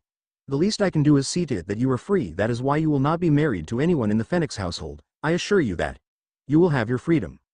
I guess that makes it better. Rias replied in between sobs. Naruto came close to Rias until there was no space between them, and he started wiping her tears with his handkerchief. Don't cry. Tears don't suit you, replied Naruto in a very loving way. Rias now spotted a full-blown blush, whereas Akasha was sporting massive tick marks and was clearly annoyed by the scene. Riser was beyond enraged. First, his bastard brother came and totally ignored him, and then he proceeded to steal his bride and finally embarrassed him by presenting his monumental success in the last decade. I am not going to accept this farce. Rias will be married to me, Riser snarled out. He didn't even try to hide his hate for the youngest Fenix. Riser wasn't allowed to finish his rant because Lord Fenix stood up and slapped him right across his face. Riser was stunned. His father had never slapped him, in fact he had never even touched him in his whole life. For him to slap him in front of everyone, for first time in his life, Riser was ashamed of himself. He had gone so far over the years that his own father had to slap him to get him out of his delusions. That's enough, Riser, Lord Fenix said, but his pain was clearly visible. I am sorry, Gremory-san, but this marriage contract is null and void. We can no longer accept it. Lord Gremory just gave a nod to show that he understood the circumstances. Sirzechs and Graphia also supported the decision. Issei was glad that Bucko wasn't getting married. Even he had dreams with Rias which included him marrying her. Naruto was glad that he was able to defuse the situation without using force, because it could have taken the turn for worse with him having to fight Riser. He knew that he could easily defeat him, but that would have ended up him showing some of his cards. He liked to be anonymous with his skills. Suddenly Naruto's danger senses started to go haywire and he moved towards left, allowing him to dodge a holy dagger, but now the dagger was making his way straight towards Riser. Riser's whole life started to appear right in front of him. The second he saw a holy dagger making his way close directly where his heart was located, he knew that he wasn't going to die, but he was speechless that anybody would be nuts enough to attack them right in the comfort of their home. Naruto narrowed his eyes and disappeared in a burst of speed and took Riser out of the way of harm and caught the dagger with his right palm and threw the dagger at sonic speeds to the source of attack. The poor devil died on the spot when the dagger went right through his face. The entire Phoenix Manor was invaded by 10 devils who were wearing masks, black hood and a black cloak which totally hid their figure and their faces, but it clearly showed their wings which were shaped like that of a bat. Sirzechs, Graphia and Akasha were immediately on their guards, but before anybody can do anything, Naruto disappeared in another burst of speed and all the bodies fell dead with blood gushing out of their wounds except one devil which Naruto was holding by its neck. What crazy reflexes! Sirzechs thought, totally amazed by Naruto. He had heard about his skills from Graphia, but this was the first time he himself saw it, and he was more than impressed. Lord and Lady Fenix were in the same boat with Sirzechs and Graphia. Even Riser was astounded to see his younger brother taking care of his attackers in such a swift manner. He was more than intimidated by Naruto. Naruto removed the hood of his attacker and it revealed to be a woman with dark brown hair and black eyes. She looked at Naruto defiantly, but Naruto just gave an emotionless smirk. "Who sent you to kill me?" The she-devil just looked at him and gave a smirk of her own. "You are going to die here today, Naruto. This very moment an army is going to invade the Phoenix territory." Naruto's face became emotionless and then with a swift movement he snatched a holy dagger from under the woman's thighs which was placed there using a leather strap and stabbed her in the other thigh. She gave a spine-chilling scream. Everybody was shocked to see Naruto torture the devil like it was a normal thing for him, and it scared the shit out of everyone. Rias didn't know what to think about Naruto. Akano was blushing up a storm. Asia was unconscious again and she just woke up a few moments earlier. Kaneko just glared at Naruto. Issei and Kiba were scared of this monster known as Naruto, and if possible they didn't want to get in his way like ever. "I asked who sent you. Tell me and the pain will go away." With that, Naruto twisted the dagger to make his point clear. The devil's earlier bravado was lost and she whimpered out, Rizom Lucifer." The moment she gave the name, Naruto broke her neck and ended her suffering. "I think this fight can't be avoided. Anyways, I was itching for a good dance," thought Naruto while humming a jolly tune. Rizom. Why is one of the super devil trying to kill Naruto? Were the immediate thought which came into the mind of Sirzechs and his queen Graphia, because it didn't make any kind of sense. All of the elder devil who knew about Rizom were immediately alarmed since he was the strongest devil in existence period. Even his fellow super devils can only defeat him with their peerage to support them. It is a very common misconception that Sirzechs is the strongest devil alive, but the truth is something else. The reason for this misconception was Rizom himself, since he rarely ever made any kind of move in last few centuries. This made people to forget that he even existed, or they just didn't want to believe that a devil as dangerous as him wasn't on anybody's side and was free to do anything he wanted to do. Rizom was a unique kind of devil who neither supported the older faction nor the present faction of devils, despite being the only son of the actual Mao Lucifer. He was known for sheer ruthlessness, which he demonstrated in the battlefield and in his own personal life. He had killed his own son because he was weak and then forced his grandson to live his life as an orphan without any kind of basic necessities. Some even say that the only reason he didn't participate in the war was because he thought the entire situation was so boring. The halls of the Phoenix Manor were in utter panic. Rias and her peerage face grew pale after they heard that an army was going to invade the Phoenix estate. Even Riser and Ubaluna looked worried since both of the parties knew that they weren't equipped or mentally prepared for an attack like that. Sirzechs and his peerage were calm, but they marred a frown. The same with the Phoenix clan head and his wife. Akasha just had a smile on her face, but this wasn't her usual calm and loving smile. This smile looked murderous. She really wanted to kill something, which could alleviate her bad mood. Akasha was furious that someone attacked Naruto right in front of her and she was too slow to protect him. Naruto had handled the entirety of the assassins in a matter of seconds. Naruto was calm, in fact he was so calm that it gave chills to everyone. How can he act like it's nothing in a situation like this? These kind of thoughts raced in the mind of younger devils who weren't familiar with war. Naruto crouched and touched the floor with the tip of index finger and went into a trance. Naruto was using the famous sensing technique of the Nidaime Hokage to sense the number of enemies which he had to fight. He was quite proud of his chakra abilities since he was pretty sure that there was no one in his world who could equal him when he used his chakra, though he had no intent to use them in his upcoming battle. In the last 10 years he had learned a lot of things and he was proud to say that his skills in magic were nothing to scoff at. In fact, he was incredibly deadly with his magic, and this upcoming annihilation gave him the perfect opportunity to put those skills to test. Thinking about trying to test his new techniques brought a smile to his face, or it might have been because of the amount of sheeps which Rizom sent to exterminate. Everybody raised an eyebrow because of the weird stance Naruto was in. He seemed to do something, but they didn't know whether it was productive or just a waste of time. We will help you, Fenix-san. The situation is so dire to just handle on your own, Sirzechs said seriously. If necessary, I will also fight this battle to ensure that there are not many casualties, Sirzechs added as an afterthought. Grafia just gave a nod to the Fenixes to show that she agreed with her husband's judgment. Sirzechs and Grafia had a lot of questions to ask to Naruto, but this wasn't the time or place for this kind of discussion. Before Lord Fenix could give his response, he was interrupted by none other than Naruto. There are about 2,700 devils and they are about 30 to 35 kilometers far. Most of them are from mid to high-class devils in power, although I can't sense anyone at the level of a Satan. Clearly Rizom didn't take me seriously enough. TCH, I feel so insulted. Naruto said the last part with a light chuckle, like he was having fun in an amusement park. The second everybody heard the numbers, they went pale. Even Grafia and Sirzechs were intimidated. It reminded them of old war between the three factions, and now they knew how seriously Rizom was taking the youngest Fenix. A man like Rizom took an all-out interest in Naruto, and that made them even more wary of the youngest son of Fenix household. Rias and the gang didn't even think that they would be useful in a situation like this. The problem was so dire for them to handle. This is crazy. Just how many people hate Naruto? Issei thought ridiculously. He didn't know whether to be scared or surprised by the numbers. In the end, he decided to do both of them. Naruto wasn't an average high-class devil. He is a very dangerous person. This attack on his person proved that beyond any kind of doubt, at least that was the case for Sirzechs. He really needed to have an honest talk with Naruto later, since if Naruto survived, he will easily be the hottest property in the underworld, and if trained properly, he will be an invaluable Satan in these coming times. Naruto made a grateful face and turned towards Sirzechs. I really appreciate your help, but it's not necessary. Me and my queen can easily handle it. Akasha just nodded back to Naruto to show that she understood him. Riser was furious. He came stomping the dirt beneath him. Are you crazy? We can't handle this alone. We will need all the help which we can get. We might have had our differences, but we can't let these things destroy our house. Naruto gritted his teeth but calmed himself. Trust me. After this is over, everybody will look at the Phoenix house differently. The question here is whether you will trust me or some outsider. Riser. Naruto screamed the last part out. Riser was just dumbfounded, but he got his wits. You have a plan, don't you? Tell me what I have to do, replied Riser earnestly. Despite his general attitude, he loved his family, and to protect it he wouldn't even mind if he had to cooperate with Naruto. Lord and Lady Fenix were glad that their sons found at least some kind of common ground between them. They just wished that it would have happened sooner instead of a time like these. Naruto took some seals from his pocket. Take these and paste them at the four corners of the house. It will create a barrier which can't be breached and make your queen gather the elderly and other people who can't fight and proceed to take them to the shelters.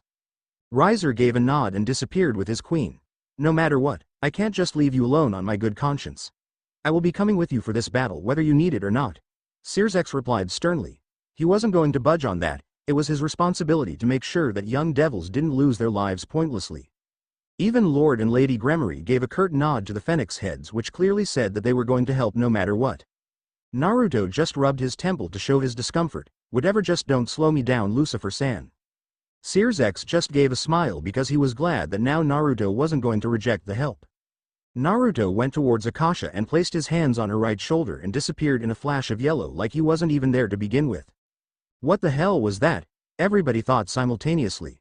He is already there, we must go there immediately, Grafia stated frantically. Sirzechs gave a curt nod and looked towards Rias. Rias, you will also be coming with us. You must learn what a war is. Naruto was right, you have been too much sheltered for your own good. Rias gave a determined stare. My peerage will also accompany me. That's fine. A second later, a giant magic circle covered the halls of Phoenix Halls and the entirety of the devils disappeared from the Phoenix mansion.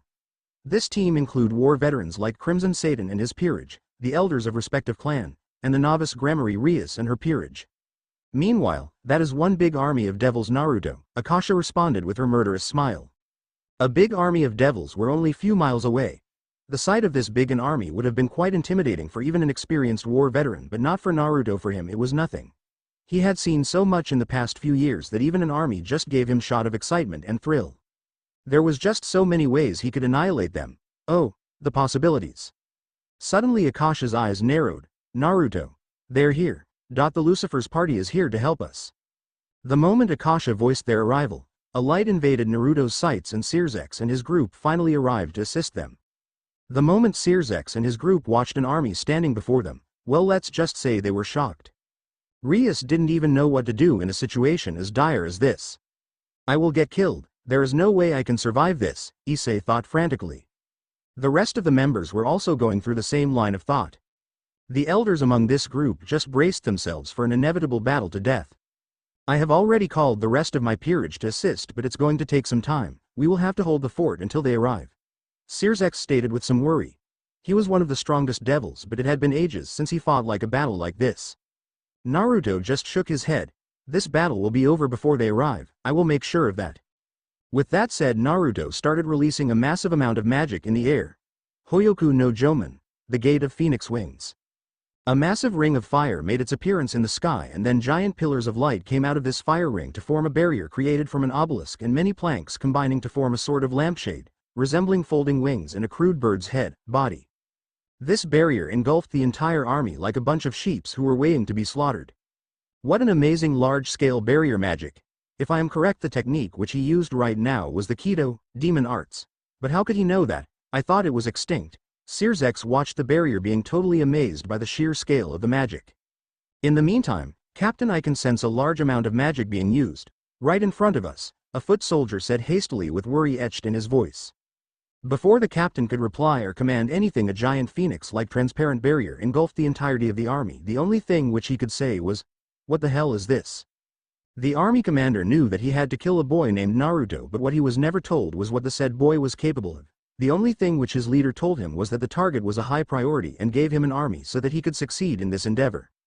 He thought that this would be over in minutes with an army like that to command, but now he was doubting himself. But there was no way he was going to falter here. Prepare yourself for the battle, the commander screamed out. All the devils went into their guard to take down their enemy in any kind of manner possible. With Sirzechs' group, they were still reeling from the shock of the earlier technique demonstrated by the youngest Fenix. Rias didn't even know what to say. She was amazed by how someone could be so calm and collected in the face of an army. She knew that even though the barrier was beyond impressive, this would only stop the army. It will take much more to take care of the said army. Lord and Lady Fenix were even more amazed by their son's progress. Till now they had only heard about his skills from Graphia, but watching it in action was an entirely different scenario. Lord and Lady Gremory just stood there and were thinking maybe it would be better to have at least some sort of correspondence between Naruto and the Gremory family in the future. It was a good move, Naruto-san. This will give us some time to strategize and plan our attack, Sirzechs said calmly. He was glad that for now at least the things were under control. Naruto didn't even bother to hear Sirzechs and instead made some movements with his arms which opened a small door-like structure, and then he said sternly, "Akasha, go inside the barrier and start taking down as many devils as you can. After a second, complete the task with extreme prejudice." Naruto added as an afterthought. The moment Akasha heard her king's orders, she dashed into the battlefield in speeds which could only been perceived by the likes of Sirzechs and Graphia. Everyone who were present there had their eyes widened before they could even stop Akasha. She was already within the barrier. Her Victorian dress was replaced by an ancient Greek-like armor and the door closed behind her. "What the hell is wrong with you? You don't just send someone from your peerage to die." Sirzechs voiced his thought in an enraged manner. "She might be stronger than Graphia, but still this is too much, even for her," Sirzechs added with his untamed anger. "I just wanted to see what the Queen of the Damned is actually capable of. The things which we often read from books and hearsay are often so exaggerated for me to believe. Heck, according to them every other ancient person is capable of destroying the world. If that's the case, then our world would have been already destroyed," Naruto replied with an eerily calm attitude. He even had the galls to say it in a joking manner. "Just for that reason," Sirzechs replied with his own calm attitude, but his calmness was scary, very scary. His entire body was already getting covered by his trademark power of destruction. Issei and Rias didn't know what the fuck happened just now. A moment ago things were running just fine. Well, as fine as a situation can be in the moment of a war. But now the atmosphere was tense, very tense. "Lucifer, believe me, you don't want to start something which you can't finish, so stand down before I fucking make you. As far as rules go, you have already interfered enough, so shut that mouth of yours and let me do my job. Why don't you try shutting me up? That is, if you can," Sirzechs retorted with a growl, and his power of destruction stared getting coalesced in his right arm and started radiating a dangerous dark maroon aura. Naruto just chuckled like he was having a time of his life, and then his entire arm lit on fire and the fire coalesced into sphere at the palm of his left hand and he charged at Sirzechs. Sirzechs also had no intention of holding back. He also charged right into the fray with his right arm outright. He had been insulted enough by this young man. He can't let someone with this kind of potential do something so unsightly. He must stop him as soon as he can. Lord Gremory and Lord Fenix moved immediately the second they saw their sons charging each other with the intent to kill. It was heartbreaking for them to watch so much infighting between them. Before they could destroy each other, both Naruto and Sirzechs were grabbed by their respective fathers in double shoulder lock from behind their back. "We don't have time for this, Naruto. Your family is being attacked, so stop this, Lord Fenix." "Sirzechs. That's enough, we don't have time for this," Lord Gremory chided his son. Just a moment later, Naruto grinned at Sirzechs and disappeared like thin air from his father's grasp. The three of them started looking at all the direction to find Naruto. Suddenly, Naruto appeared behind Sirzechs, trying to find me. Sirzechs immediately disappeared in high speed and turned his back away from Naruto and glared. Naruto had already changed his attire by this time and was wearing an ancient samurai warrior outfit with red guards around his joints, chest and other important parts. Madara's outfit. The entire thing was an illusion. The realization finally dawned on Sirzechs. But when did he cast his illusion? Sirzechs finally remembered that Naruto had made some weird head movements before a door was opened to let Akasha pass. He casted such an illusion during such a small set of time. He is impressive. Sirzechs thought with some loathing respect. The stance just now was perfect, Lucifer-san. Well, I guess that's a Satan for you, but you must realize that I am younger than you, faster than you and far more deadly than you. Naruto lectured Sirzechs in a cajoling manner like he was talking to a child. Truthfully, it pissed Sirzechs off. "You," Naruto pointed his index finger at Sirzechs, "should never attack an opponent like me head-on, cause you are not the same as you were years ago." Naruto gave a light chuckle and said, "You're rusty." Rias and the gang were just watching this from as far away as they can because Rias really didn't want to get in between her brother and Naruto. However, she was kind of turned on from watching Naruto go against her brother. Seriously, there weren't a lot of people who would openly defy her brother's wishes, and that added some novelty value for Naruto. Sirzechs relaxed his muscles and stances and gave his trademark smile, which always made other people take him lightly. She is being taken around from all sides, though she managed to take down somewhere around 700 devils, but I think I should interfere now. I think that's her limit for now," Naruto said with a thoughtful face. In the battlefield, Akasha had taken a lot of opponents out, but now after 10 minutes she was out of magic and stamina, but she wasn't going to back down, not now, when her king was watching her. It was a time for her to shine. The opposition commander didn't know what hit them. They were prepared to take any kind of opposition with an army this big to back them up. Then suddenly, a force hits them and starts cutting through them like whirlwind. This crazy woman had right hooks which would create craters. A single punch would take out a small battalion of his men, and there were some crazy magic she used called Haugetsu Jigen 2, moon-crushing dimensional sword, where she covered her hand in magical particles which vibrated in ungodly speeds, allowing her to cut through anything. Thanks to those abilities, the entire battlefield was a mess of craters and tears with 700 of his men down, and the real target wasn't even there to kill. What a waste. However, now they had finally surrounded the crazy bitch from all sides and she was running low on magic and stamina. She was now just a duck waiting to be killed. Akasha was huffing and panting. "Come on. Is that it? I've have still ton of energy left to beat the crap out of you all. You bitch, when we are done shutting that mouth of yours, we are going to have fun with you." A no-name devil said that with a lecherous expression, while other comrades of his matched his expression and charged their magic. Akasha closed her eyes and braced herself for the pain. But it never came. With Sirzechs' group, when Akasha opened her eyes she was surprised. For some reason she was in the arms of her king, who was holding her like a bride, and instead of being in the middle of a battle she was with the friendlies. "When the fuck did he move? I was here the entire time," thought a frantic Sirzechs and Graphia. The very same emotion were mirrored by the elders of the Gremory and the Fenix clan. Whereas Rias had a massive tick mark on her head, she was pissed. In a span of single days she was rejected by Naruto. Her life was in peril thanks to Naruto again, and now he is carrying another woman like a bride right in front of her. There is only so much a woman could take. However, she did realize that this was not a time for such frivolous activities. She will deal with him later, in her own playful way. "You did great, Akasha, but the thing is you fight too much." Naruto put Akasha down to her feet. "If you want to be truly my queen, then you must learn how to dance. Let me show you how it's done." With that, Naruto disappeared in high speeds and jumped into the battlefield, and the entire barrier broke like glasses behind him. In the battlefield, the devils present in the battlefield didn't have time to think about the barrier coming down. Within a span of a minute, their prey escaped them, and some guy wearing a samurai armor had made his presence known. The only thing good about the situation was that this time the guy was their target and he was only few yards away. Give it up, Naruto Fenix, you can't win against an army this big, just let me kill you and make it easy for all of us, the commander said in a smug tone. Naruto just returned a smile with closed eyes, but then his eyes opened and a massive amount killing intent washed over the remaining 2,000 devils, scaring them, giving a chill down their spine and showing them gruesome images of their death. The entire battle came to a halt for few seconds, with Sirzechs' group. Just a second ago Naruto had joined the battle, but the aftereffects were felt as far as to their group. A wave of killing intent reached them immediately, making the elders' hair stand up. The lesser ones from Rias's peerage like Kaneko, Asia and Kiba were already unconscious since they were never subjected to a killing intent of that caliber. Only one who managed to stay conscious from Rias's peerage were Issei, Akano and Rias herself. This is nothing like last time. Last time his killing intent wasn't that strong, I saw myself getting killed by him, thought a wide-eyed Issei who was barely holding on to his sanity. Rias had her eyes widened. She felt like she couldn't breathe. What is happening? I have never felt fear like this, and I am not even the target for his ki. Before Rias could hyperventilate, the comforting hand of her brother landed on her shoulder and said soothingly, "Just breathe, Rias, just breathe." Sirzechs narrowed his eyes and watched far to the battlefield. Naruto was destroying and killing everything within his vicinity with such a surgical precision that it didn't even seem natural. It was as if he could read everybody's move a step earlier, and from here he was not able to see anything properly enough to discern what allowed him to fight. No, dance like that. Lord and Lady Fenix were shocked beyond belief.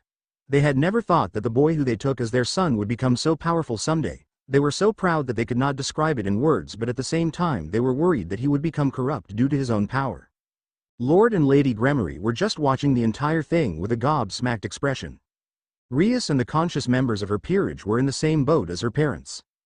How could someone so young has a battlefield presence like that? Grafia thought with some worry and respect for the youngest Fenix. The battlefield, those few seconds were more than enough for Naruto. His Kusanagi shined brightly with holy power and Naruto dashed those few yards of distance between him and the sheeps in a fraction of a second, and he started slaughtering them without any kind of mercy. They were not even a challenge before his speed, and coupled with the Sharingan, he could easily see their moves. The commander was the first one to die by his blade. He couldn't even see him coming. First, take out the head of the army. Now, the entire army was in a disarray. They had lost a lot of devils and the monster in front of them didn't even took a scratch from them. 200 down, another 1800 to go, Naruto stated as if their presence didn't even matter to him. A devil came from the west and charged his wind magic, Amara Baram, and it hit Naruto. Even the responsible devil was surprised. However, Naruto quickly flipped midair and landed gracefully on his feet and looked at his attacker and dusted some imaginary dirt from his shoulder guard, whereas the attacker just gritted his teeth due to frustration and cursing his own weakness. Secondly, keep the army in bay using wide-scale attacks. Naruto's eyes shined as he allowed his magic to pour out like water and started chanting his Kido. Limit of the Thousand's hands, respectful hands, unable to touch the darkness. Shooting hands unable to reflect the blue sky. The road that basks in light, the wind that ignited the embers, time that gathers when both are together, there is no need to be hesitant, obey my orders.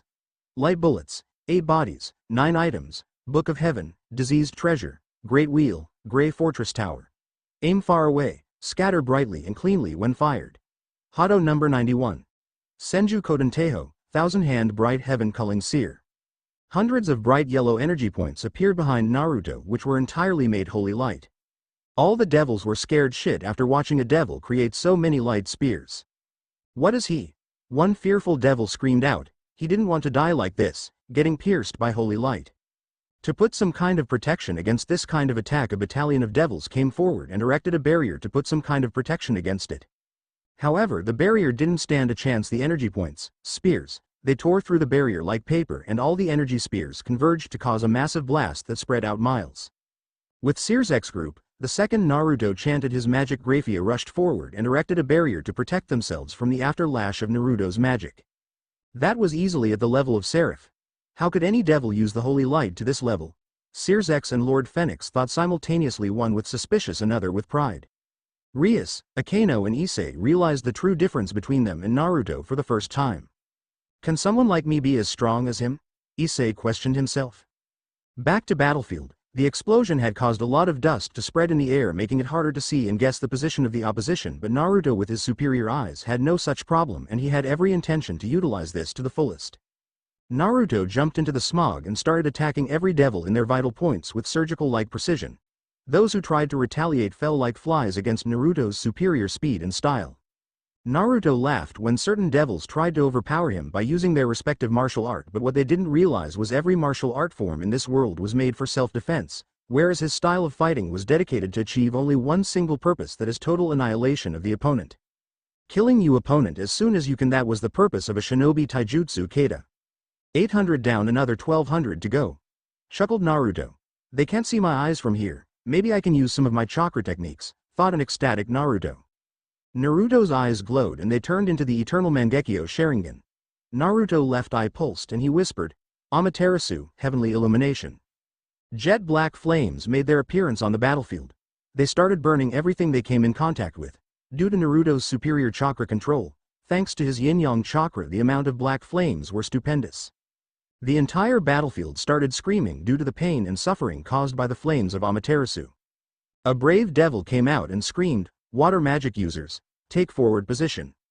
A small battalion of high-class devils, just in strength, came forward and charged their magic. An array of seals appeared and a significant amount of water came out of the magic seals. However, these flames weren't normal, they were even burning and shining brightly at the surface of the water.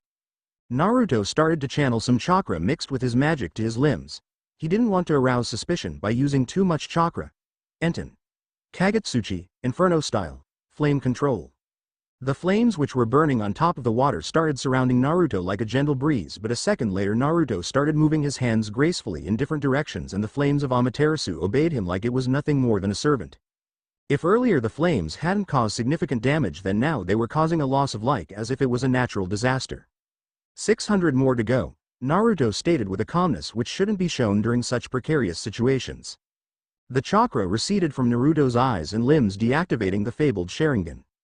Sirzechs group, those black flames are amazing. Are they inextinguishable? Thought a giddy Lady Fenix. The devils who dared to attack the house of Fenix were being killed left and right by none other than their own son. You have already surpassed me, Naruto.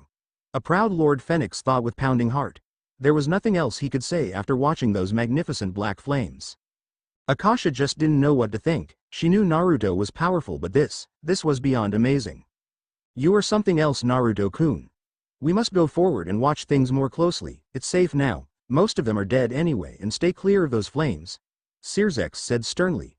He was surprised enough by Naruto Fenix for a day, his shock quota was already filled. All the other younger devils gave a stiff nod. We're here, Dad. A panting riser Fenix finally made it and was followed by his queen. Lord Fenix gave a flat look. That's great, we were just proceeding to the battlefield, accompany us. Riser and Ubaluna finally looked at the state of the battlefield.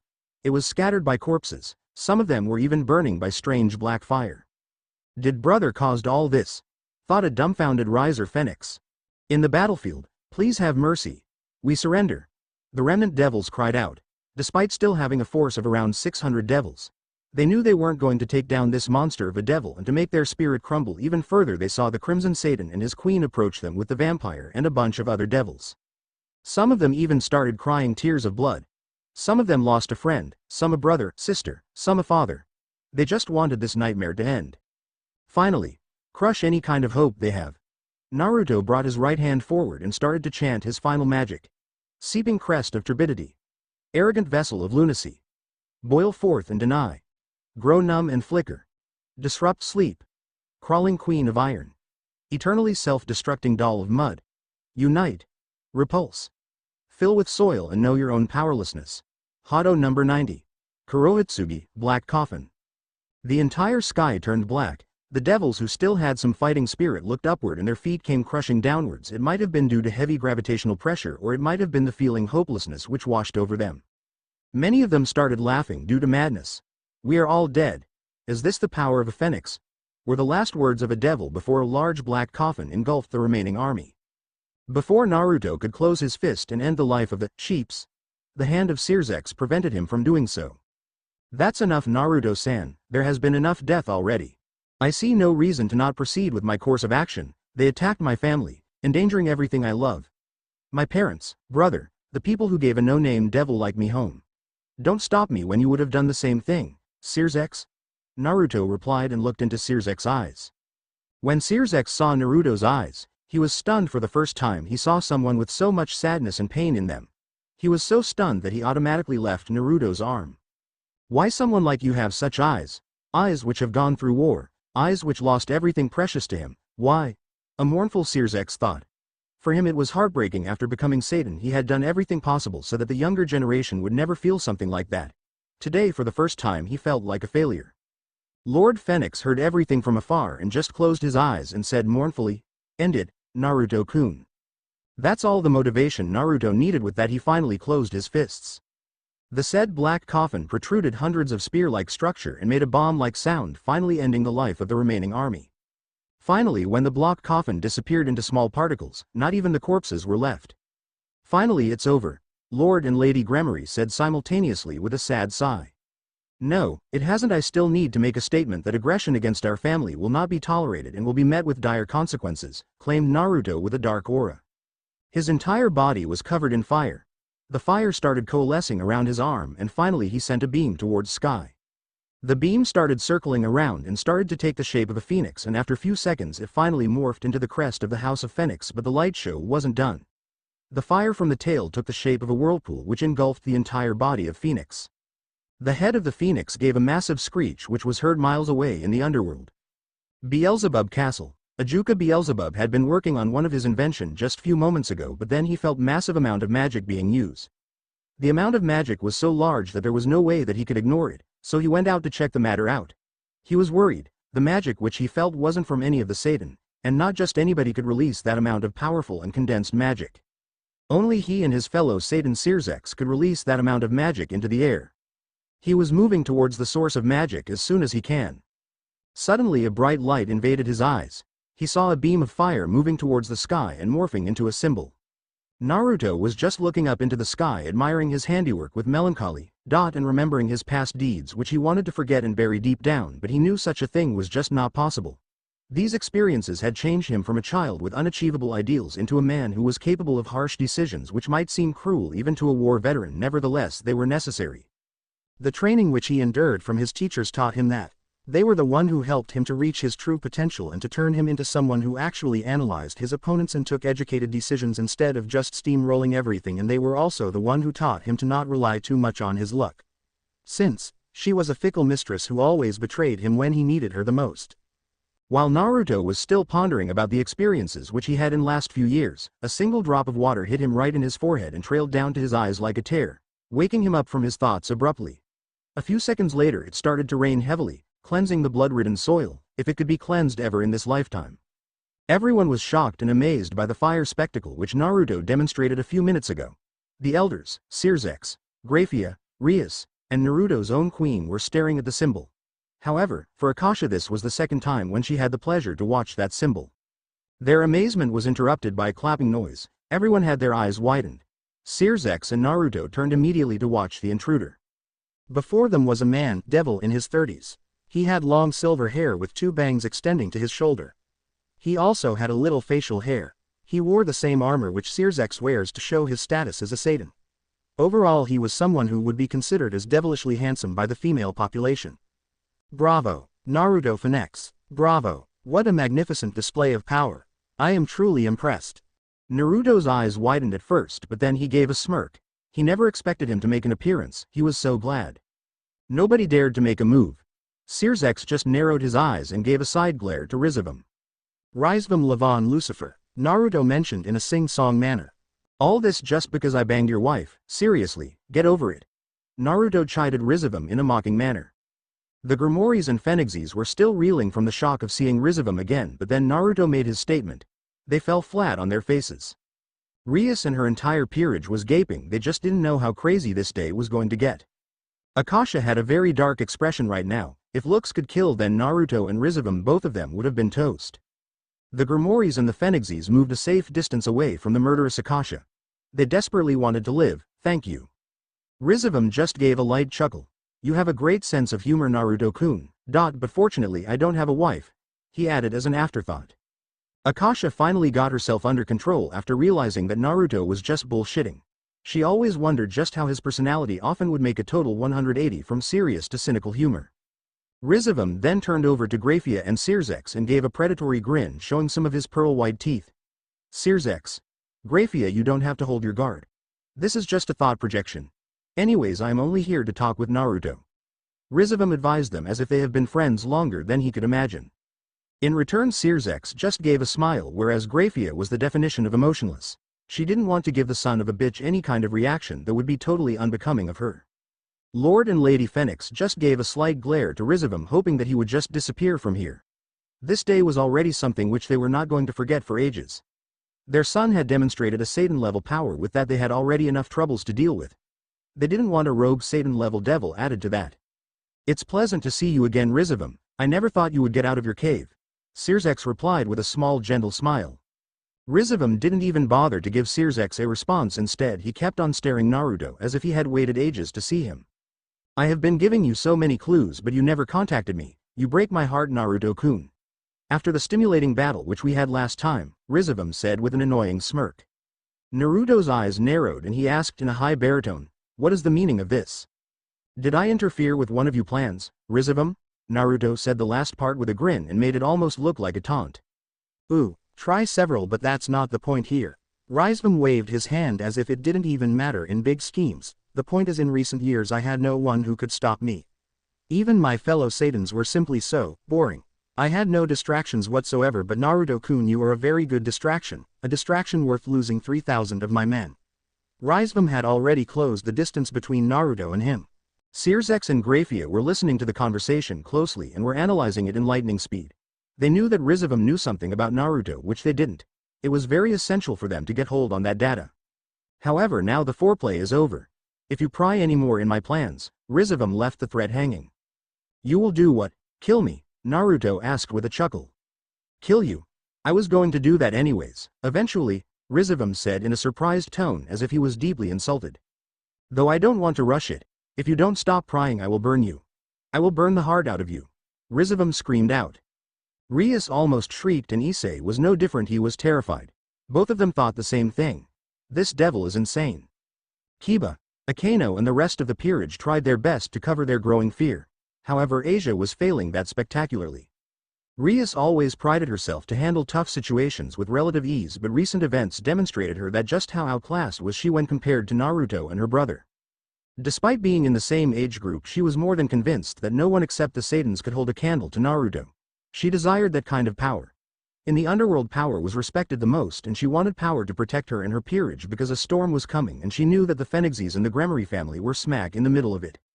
Naruto just gave a frown since he didn't want to show that just how unnerved he was. Rizom wasn't a normal pedigree of devil. It was not his power which made him dangerous, but instead it was his mind. He was capable of extremely cruel decision if possible, which he demonstrated when he killed his own son and left his grandson to fend for himself. Rizom did all this just because he was bored. Despite all the maturity and cruelty which Naruto gained, he would never be able to that to his own son, that is if he ever had one. Despite the uneasiness, Naruto covered his frown with a smile. I must really scare you for you to show yourself in such an unsightly way. I remember that last time you were quite cocky. Where is all that bravado? Naruto retorted to his presence as he was just a thought projection. Rizom gave a smirk. Of course I am scared of you, but at the same time I am excited. Unlike these people, Rizom waved both his hands pointing towards everyone who were there earlier on the battlefield. I know how to respect someone who managed to escape from the pit. You truly are someone who rose from the ashes. Sirzechs and Grafia's eyes widened to extreme proportions. He can't be talking about that pit, could he? Lord and Lady Fenix were also in deep shock. They didn't want to believe that their son was in such a nightmarish place. They didn't want to know what might have happened to him there. No one has ever escaped from the pit. It was the ultimate prison for supernatural beings, much more dangerous than Cocytus. Since no one has ever escaped from that prison.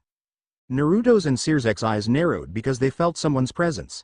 Someone has been listening into this conversation. You can come out now, whoever you are.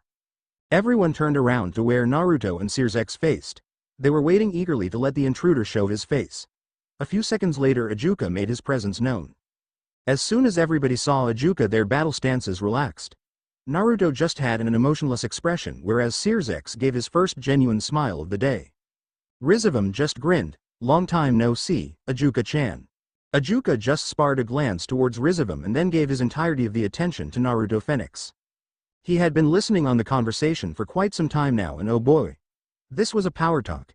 A battle of words between Satan-level opponents, each trying to get what they want in presence of extremely strong individuals like Akasha and Graphia.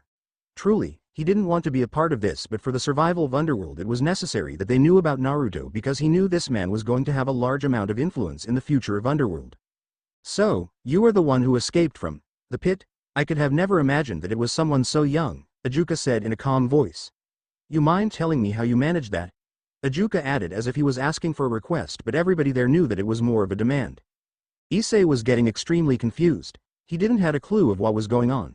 What in hell is the pit? Ajuka gave a glance towards Rias and her peerage, then he gave out a sigh. He just didn't know what was wrong with Sirzechs to involve such clueless devillings in a talk like this. Well, they were only watching. At the least they know that they don't belong here. In Greek mythology there is often a discussion of a pit where notorious individuals are sent to put away all their immortal life in a hellish cage. These individuals include devils, angels and even gods. This pit is commonly known as the Tartarus. Rizom finished the sentence for Ajuka, who in return just gave a glare to the notorious Satan. Now everybody was staring at Naruto. He had the undivided attention of every person who was standing there. Akasha just gave a sigh. She knew that this small detail was going to get out sooner or later. The very reason she decided to join his peerage was because she was present when the events happened. She was right outside that deep pit when a phoenix rose from the ashes.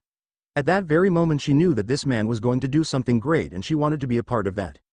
Ajuka continued to stare at Naruto, expecting him to answer his earlier question. In fact, everybody was staring at him except his queen. Naruto returned the stare for some time but eventually gave a coy smile and snickered. A few months back nobody gave a damn about me, but suddenly now I am Mr. Sex. Everybody wants me. Ajuka just raised his eyebrows, whereas the rest of the entire group just fell flat on their faces. Sirzechs and Graphia were impassive since they were no use to not getting any answers out of him, whereas Akasha just gave out another sigh and shook her head, which was already facing downwards towards her feet. She sometimes regretted being his queen. Naruto's general cockiness and impassiveness mixed with some cynical humor always pissed other people off. Lord and Lady Fenix didn't react much, but they were impressed that their son wasn't a pushover when it came to handling things through his mouth instead of using fists. Rizom was watching the entire spectacle with amusement clearly written on his face, but just like every good thing, this small conversation has to end. How sad. And he was having too much fun too. Rizom coughed a little to shift everybody's attention from Naruto to him. I am really glad that we had this conversation, Naruto-kun. It's sad that I have to leave, but remember this, Naruto-kun, a storm is coming, and if you don't get out of my way. Rizom left the threat hanging and he started to disintegrate into millions of golden particles, leaving the Satans worried about the future of the underworld. Naruto just gave a dark chuckle and said, "Catch you later." "No, you won't," Rizom chirped before disappearing completely. For a few seconds there was total silence, then Sirzechs gave a look to the Fenix family and gave a small glare towards Naruto and said, "We need to talk, immediately." Ajuka just gave a nod showing that he agreed with Sirzechs' sentiments. Even the heads of the Gremory and Naruto's parents agreed with him. Naruto just gave out a sigh to show his discomfort, but then he took out a mobile phone out of nowhere and dialed few numbers and clicked the phone shut. "What was that for?" Sirzechs asked inquisitively. He was very curious. "I just asked my bishop to haul his ass over here. We can talk as soon as he gets over here." "No, we don't have that much time. It is imperative that we talk as soon as we can." Sirzechs pressed further. "He is right, Naruto-kun. Rizom isn't someone you should take lightly," Lord Fenix added as a forethought. "Okay. I guess it's fine," Naruto replied in a surrendered tone. He wasn't exactly in a mood to have a serious talk. This battle was draining not just physically but mentally as well. Dead Horse Point, Utah, USA, a person of about 6 feet was resting about halfway around the cliff which he was climbing. He had a smile on his face as if it didn't even matter to him that he was 600 feet above the ground without any sort of rope or protection. When looked closer, the man had tanned skin with long black hair which was tied in a pony, and there were 2 bangs which cascaded down to his cheeks. He was wearing a tight black shirt and a 3/4 blue pants. The said man looked around and frowned because he realized he would have to make a sideway jump since there was no good footing above, so if he didn't make that jump then he would be stuck on the cliff forever. After a second he gave a smirk. "I like challenges." With that thought he pulled his body a little in the opposite direction, which gave him a solid footing, and then he thrust himself sideways and made a jump of about 15 feet. It looked like he was flying. By some divine grace he was able to land the other side of the cliff. He felt like patting himself in the back, but then things went to hell. The man slipped and lost his footing. He started to slip further down, but before he could meet an untimely demise, His hand stretched and grabbed a well-placed protruding rock which served as holding and preventing him from falling 600 feet to his death. The man just gave a chuckle to show his discomfort. In fact, it looked like he was having fun while he was dangling from a cliff. Finally, after few more breathtaking moments later, the said man managed to reach solid ground. He was panting a little because he was tired. After all, climbing an entire cliff without chakra was exhausting, but he needed the training and he also wanted to do something fun since he was on a vacation, but like every god thing, even a small vacation must come to an end. He knew that the second he heard sounds of rotor from far off. His suspicions were proven correct the moment he saw a helicopter from the Fenix Consolidated, ridden proudly on its tail, making its way towards him. He just looked at that helicopter curiously when a moment later a man in a suit opened the door of the helicopter and took out a rocket launcher and aimed it right in front of him. The rocket made its way forward and stuck a fraction of a second later, but there was no resultant blast, no nothing. The rocket just stayed there even after the perpetrators were long gone. The fairly handsome guy just gave out chuckle and sighed. He gave a glance to the said rocket and crouched to remove the tail end of the rocket in a smooth snap. Inside there was cool pair of sunglasses. He couldn't help but give another chuckle and he finally wore the piece of spectacles. The sunglasses shined blue and various information started to appear on the lenses. Good morning, Mr. Bishop. Your mission, should you choose to accept it, involves the recovery of vital information on the rogue Satan-level devil known as Rizom Lucifer from the info bank in the Fenix Consolidated, and delivering it safely to the Fenix estate. You have 3 hours for the completion of this assignment. This mission is an immediate concern and the king expects it to be taken care of as soon as possible. A robotic female voice started to explain everything in a monotonous voice. Naruto's voice interrupted the generic female voice as he continued to chide his bishop, and Hashirama, the next time you go on holiday, please be good enough to let me know where you're going. This message will self-destruct in 5 seconds. The record finally stopped. Hashirama just gave a smirk. If I let you know where I'm going, I won't be on holiday. With that he threw the sunglasses as far as he can while the sunglasses promptly caught on fire and soon blasted like a firework. Fenix Mansion, Lord Fenix, Lord Gremory and the 2 Satans including Graphia were at the main hall of the Fenix estate, which was decorated with the most expensive materials present in the underworld with various tapestries, candles, and chandeliers with sofas made of the most expensive leather. They were waiting on Naruto and his queen Akasha since they went to clean up after the fight as they were covered in blood and sweat. Rias and the rest of the ladies and gentlemen were not included in this conversation since everyone knew that whatever they would be sharing will be privileged information and will be distributed on a strict, to-know basis. Rias was a little pissed about that, but she understood despite being a high-class devil she wasn't powerful enough to handle that kind of privileged information. At least not yet. Ajuka was getting a little restless. It had already been an hour since the whole debacle with Rizom, and he was getting impatient to know what was actually going on. Whatever you are hiding I will find out, Naruto Fenix, Ajuka thought as a frown marred his face. Soon his patience was rewarded as both Naruto and Akasha made their entrance. Naruto was wearing a black 3-piece suit whereas Akasha donned the earlier Victorian dress, looking as regal as ever. Let's not waste any more time with formalities. After all, ladies and gentlemen, time is money. Naruto mentioned that with a small smile, trying to be as polite as he can be. Everybody seemed to agree with his sentiment, and as expected Ajuka was the first to raise his voice. What do you think about Rizom as a devil? We know all there is to know about him, Ajuka-chan. Sirzechs immediately interjected. He didn't want to waste his time on such things which he already knew. Do we? Akuka asked in a blank stare. Both Sirzechs and Ajuka locked their eyes for a few seconds, but finally the Crimson Satan relented. Ajuka just gave a nod to continue from where the conversation was halted. Naruto immediately understood and started to speak in a calm tone. Rizom is not just a devil, he is a spider.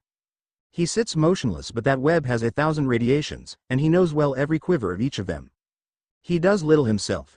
He only plans. But his agents are numerous and splendidly organized. Is there a crime to be done? From a simple black operation to red operation, the word is passed to the professor. The matter is organized and carried out smoothly. His organization is far better than all the Satans combined. Gentlemen, this thing known as Rizom is the greatest threat to all of the 3 factions. There is simply no denying that fact. He is a genius, a philosopher, an abstract thinker. He has a brain of the first order. Naruto concluded with a grin. By the time Naruto was done explaining Rizom as a devil, everyone had their eyebrows raised. They were shocked and they knew that a storm was coming. Sirzechs and Ajuka regretted to allow him to run free for so long. They never thought that he would have an entire organization of people at his beck and call. Rizom has changed a lot from what I knew of him before, Sirzechs muttered very quietly. Do you have any idea of what he is planning, Naruto-kun?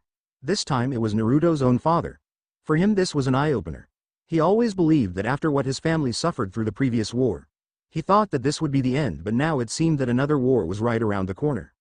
I don't know, but I do know that whatever he is planning it is still 2 or 3 years away from coming to fruition. Naruto replied in a grave tone. Everyone gave out a disappointed sigh after hearing that.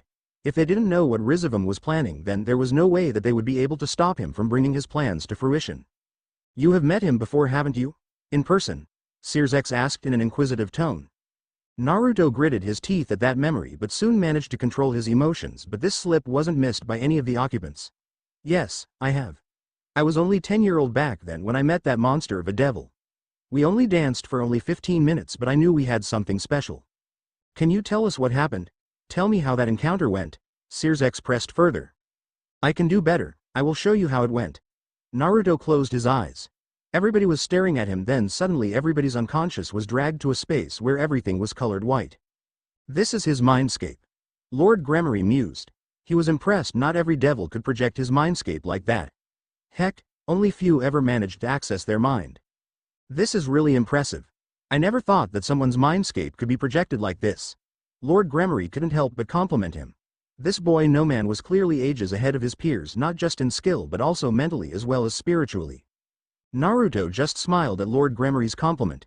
He liked the guy. He was a quiet person but loved his family very much. Then suddenly the white space was invaded by various images which started to roll like a film. This is where it all began. Flashback. A young boy with shaggy blonde hair was resting inside a crater. He was none other than Naruto himself, and he was bleeding from head to toe. At this moment he cursed gods themselves. The man responsible for his pathetic state was drinking wine from a chalice as if he wasn't even a bother to him, and Naruto didn't blame him. At an age of 10 he was barely able to use any of his techniques since his body couldn't handle such strain. Rizom was enjoying his wine with his right-hand man Rizom Lucifer. Euclid was the younger brother of Graphia and is a part of Old Satan faction. He has long silver hair which was tied in braids, and he wore clothing made of costly accessories. He looked around 25 to 30 years in age, but clearly he was way older than that. The wounds which Naruto bore started to close slowly. With that he finally managed to get up from the crater. He was still panting and many of his wounds were not healed, but he was excited. He never thought that he would meet someone so powerful and intellectual in this world. Can we have a go again? Naruto asked, devoid of any emotion. Rizom just gave an insane chuckle and threw his chalice and rushed forward. He vanished from where he was standing. Naruto managed to see the incoming attack but was not able to dodge it. Thanks to that he managed to fly good 20 yards before his back hit a tree. Naruto's eyes glazed over and he was going into unconsciousness. I refuse to go like this, I refuse. Ah, yes. I was wondering what would break first. Rizom vanished again and appeared right in front of Naruto and lifted him high above his head using both hands. Your spirit, or your body? With that Rizom brought Naruto's body down to his knee in a swift motion which dislocated Naruto's spine with a whack. Naruto's eyes widened with pain, but he refused to scream and give any kind of satisfaction to the rogue Satan. I guess I finally have my answer to that, Rizom snickered. Master, he might pose a threat in future, maybe we should get rid of him. Euclid mentioned in a very serious tone, because this was the first time he saw someone so young able to stop his master for more than 10 minutes. Even high-class devil are not able to achieve this feat. Don't talk such nonsense, Euclid. I would rather have him sent to the pit, Rizom chided in a friendly manner. Euclid immediately went tense and he couldn't help but question his master for this decision. Master Rizom, wouldn't it be just better to kill him? Rizom gave the look to Euclid as if he was deeply insulted by his own servant. Euclid, I think that death is so definite, so final, but life has a lot of possibilities. In fact, it has infinite possibilities. I would like to see what this boy does with it. Do you think he will conquer this prison? Rizom just gave a knowing smile. Yes, the Phoenix shall rise. The end. Thanks for watching. Also remember to subscribe and like this video. See you in the next video.